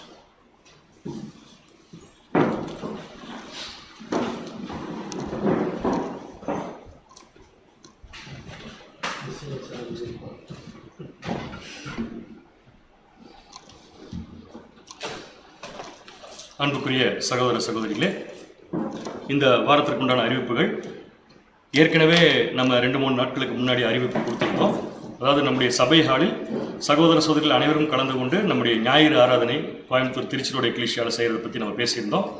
அதற்குரிய சூழ்நிலை தேவனுடைய சித்தப்படி வரக்கூடிய வாரத்திலிருந்து நடக்கும் அப்படிங்கிறத நம்ம நம்புகிறோம். தேவனுடைய சித்தம் அதுக்கு இருந்தால் கட்டாயமாக அடுத்த வாரத்திலிருந்து நம்முடைய ஆராதனை நம்முடைய சபைகளில் நடைபெறும். ஆனால் சில ரெஸ்ட்ரிக்ஷன்ஸ், கவர்மெண்ட் என்னென்ன ரெஸ்ட்ரிக்ஷன்ஸ் நம்ம கொடுத்துருக்காங்களோ அதையெல்லாம் நம்ம ஃபாலோ பண்ண போகிறோம். அந்த ரெஸ்ட்ரிக்ஷன் என்னென்ன அப்படிங்கிறதையும் நம்ம எப்படி நம்ம அடுத்த வாரம் ஆராதனை செய்ய போகிறோம் அப்படிங்கிறத பற்றியும் அறிவிப்புகள் வரும் வெள்ளிக்கிழமை மாலை மீட்டிங் முடிச்சதுக்கப்புறமா உங்களுக்கு வந்து கொடுக்கப்படும் அப்படிங்கிறத உங்களுக்கு தெரிவித்துக் கொள்கிறோம். அது ரொம்ப முக்கியமான ஒரு விஷயமா இருக்குது. அதை நீங்கள் நோட் பண்ணிக்கோங்க. தேவனுடைய சித்தத்துக்காக நம்ம அதை வேண்டியிருக்கோம். ஏறக்குறைய பார்த்தீங்கன்னா ஒரு 7 மாதம் ஸ்டார்ட் ஆயிடுச்சுன்னு நினைக்கிறேன். இது 7வது மாதம். நம்ம சபை ஹாலிலிருந்து பிரிஞ்சு நம்ம இந்த இடத்துக்கு வர முடியாத சூழல் இருந்த போதிலும் கூட தேவனுடைய கிருபையின் நிமித்தமாக நமக்கு என்ன பண்ணியிருக்காருன்னா, இங்கே வந்தால் கிடைக்கிறத விட அதிகமான சத்தியங்களை நமக்கு தேவன் கொடுத்துருக்கிறார். அதுலேயும் ஒவ்வொரு சகோதரர்கள் மூலமாக ஏறக்குறைய நாங்கள் கணக்கு போட்டு பார்த்தோம், 19 சகோதரர்கள் சப்ஜெக்ட் பேசிட்டு இருந்திருக்காங்க தொடர்ந்து பார்த்தீங்கன்னா இந்த 6 மாதத்தில். ஸோ சகோதரர்கள் எல்லாருமே ரொம்ப பிரயாசப்பட்டு அந்த சத்தியத்தை நம்ம கொடுத்துருக்குறாங்க. அதை நம்ம வாங்கியிருக்கோம். இப்போ நம்ம ஒன்று கூடும் போது கேட்ட சத்தியத்தினுடைய கிரியைகள் நம்மகிட்ட இருக்கணும். நாம் பெருசு இல்லை அப்படிங்கிற எண்ணம் முதல்ல நமக்குள்ள ஒவ்வொருத்தருக்குள்ளேயும் வரணும். என்னுடைய செயல், என்னுடைய எண்ணங்கள், நான் நினைக்கிறத நடக்கும் அப்படிங்கிறத நம்ம விட்டுறணும். நம்ம அந்த லெவலில் தாண்டிட்டோம். நம்ம அது தாண்டறதுக்கு தான் தேவன் பார்த்தீங்கன்னா நமக்கு ஒரு வாய்ப்பு கொடுத்துருக்காரு. ஆகவே எல்லாத்தையும் புரிஞ்சு கொள்ளக்கூடிய பக்குவம் சத்தியத்தின் மூலமாக நமக்கு கிடைச்சிருக்கு. இதுக்கு மேலே வேற ஒரு விஷயம் கிடைச்சுதான் நம்ம மாறணும் அப்படிங்கிற மாதிரி எதுவும் எனக்கு தெரிஞ்சு இல்லை. அந்த அளவுக்கு தேவன் சத்தியத்தை கொடுத்துட்டாரு. ஆகவே அடுத்து நம்ம முகமுகமாக சந்திக்கக்கூடிய வேலை அடுத்த வாரம் வரும்போதும் சரி, நீ வரக்கூடிய காலத்திலும் சரி, எத்தனை நாள் நம்ம சகோதரர்களை பார்ப்பதற்கு தேவன் நமக்கு வாய்ப்பு கொடுக்குறாரோ அத்தனை நாட்களும் கற்றுக்கொண்ட சத்தியத்தின்படி நம்ம ஒண்ணுமில்லைன்னு நினைச்சு ஒருத்தருக்கு ஒருத்தர் நம்ம பழகணும். அது ரொம்ப ஒரு முக்கியமான விஷயமா இருக்குது அப்படிங்கிறத நீங்கள் தயவுசெய்து அதை குறித்துக் கொள்ளும்படியாக அன்புடன் கேட்டுக்கொள்கிறோம். சாயந்தரத்தில் நடக்கக்கூடிய கிளாஸஸ் 7:15க்கு தினமும் நடக்கக்கூடிய அந்த வகுப்புகள் வந்து தொடர்ந்து இப்போ எப்படி நடந்துட்டு இருக்கோ அதே மாதிரி தினமும் நடக்கும். அதில் எந்த மாற்றம் இல்லை. எது வரைக்கும் மாற்றம் இல்லாமல் நடக்கும் அப்படிங்கிறது இப்போதைக்கு சொல்லிடுறோம். இந்த அக்டோபர் மாதம் 31ஆம் தேதி வரைக்கும் எந்த மாற்றம் இல்லாமல் தினந்தோறும் பார்த்தீங்கன்னா நமக்கு வந்து இந்த மாலை வகுப்புகள் ஃபேஸ்புக் வாயிலாக 7:15க்கு நடக்கும். அதை வந்து நம்ம வீட்டிலிருந்தே நம்ம கேட்டுக்கலாம். ஆராதனை மட்டும் அடுத்த வாரம் நம்ம கலந்துக்கூடிய வாய்ப்பு தேவனுக்கு சித்தம் இருந்தால் நடக்கும். அதை நம்ம வெள்ளிக்கிழமை அன்னைக்கு நம்ம சகோதரர் எல்லாத்தையும் டிஸ்கஸ் பண்ணிட்டு எப்படி நம்ம பண்ண போறோம் அப்படிங்கிறதோட உங்களுக்கு அறிவிப்புகளை கொடுத்துட்றோம். இது கோயம்புத்தூர் திருச்சியோட எக்லேஷியால் இருக்கக்கூடிய சகோதர சகோதரிகளுக்கு ஒரு அறிவிப்பா நீங்கள் எடுத்துக்கொள்ள முடியாது கேட்டுக்கொள்கிறோம். அதே மாதிரி கிறிஸ் ப்ரோக்ராம் நடந்துட்டு இருக்குது. நமக்கு சனிக்கிழமையிலும் ஞாயிற்றுக்கிழமைகளையும் நம்ம சப்ஜெக்ட் முடிஞ்சதுக்கு அப்புறமா 9:30 to 10:30 நடந்துட்டு இருக்கு. அதிலையும் சகோதர சகோதரிகள் அனைவரும் கலந்து கொள்ளும்படியாக உங்களை அன்புடன் கேட்டுக்கொள்கிறோம். ஸோ இந்த அறிவிப்புகளை நீங்கள் தொடர்ந்து நீங்கள் வந்து தேவனுடைய சித்தத்தின்படி நம்ம அதை எடுத்துக்கொண்டு வரக்கூடிய காலத்தில் தேவனுக்கு பிரியமா நடக்க தேவன் நமக்கு கிருபை செய்வார் என்ற ஒரு வாழ்த்தலோட இந்த ஆராதனை நம்ம நிறைவு செய்யலாம். மறுபடியும் நம்ம மற்ற விஷயங்கள் எதாவது இருந்தாலும் மறுபடியும் நம்ம தினம் சாயந்தரம் நம்ம மீட்டிங் நடக்கிற சமயத்தில் ஏதாவது தொடர்பு கொண்டு சொல்ல வேண்டிய விஷயங்கள் இருந்து நம்ம தொடர்பு செல்லலாம். ஸோ அடுத்த வாரம் ஆராதனைக்கு தயாராக இருக்க முடியாது உங்கள் அனைவரையும் அன்புடன் கேட்டுக்கொள்கிறோம். தேவன் நம் அனைவரையும் ஆசீர்வதிப்பார். மீண்டும் மாலை 7:15க்கு நாம் சத்தியத்தோடு சந்திப்போம்.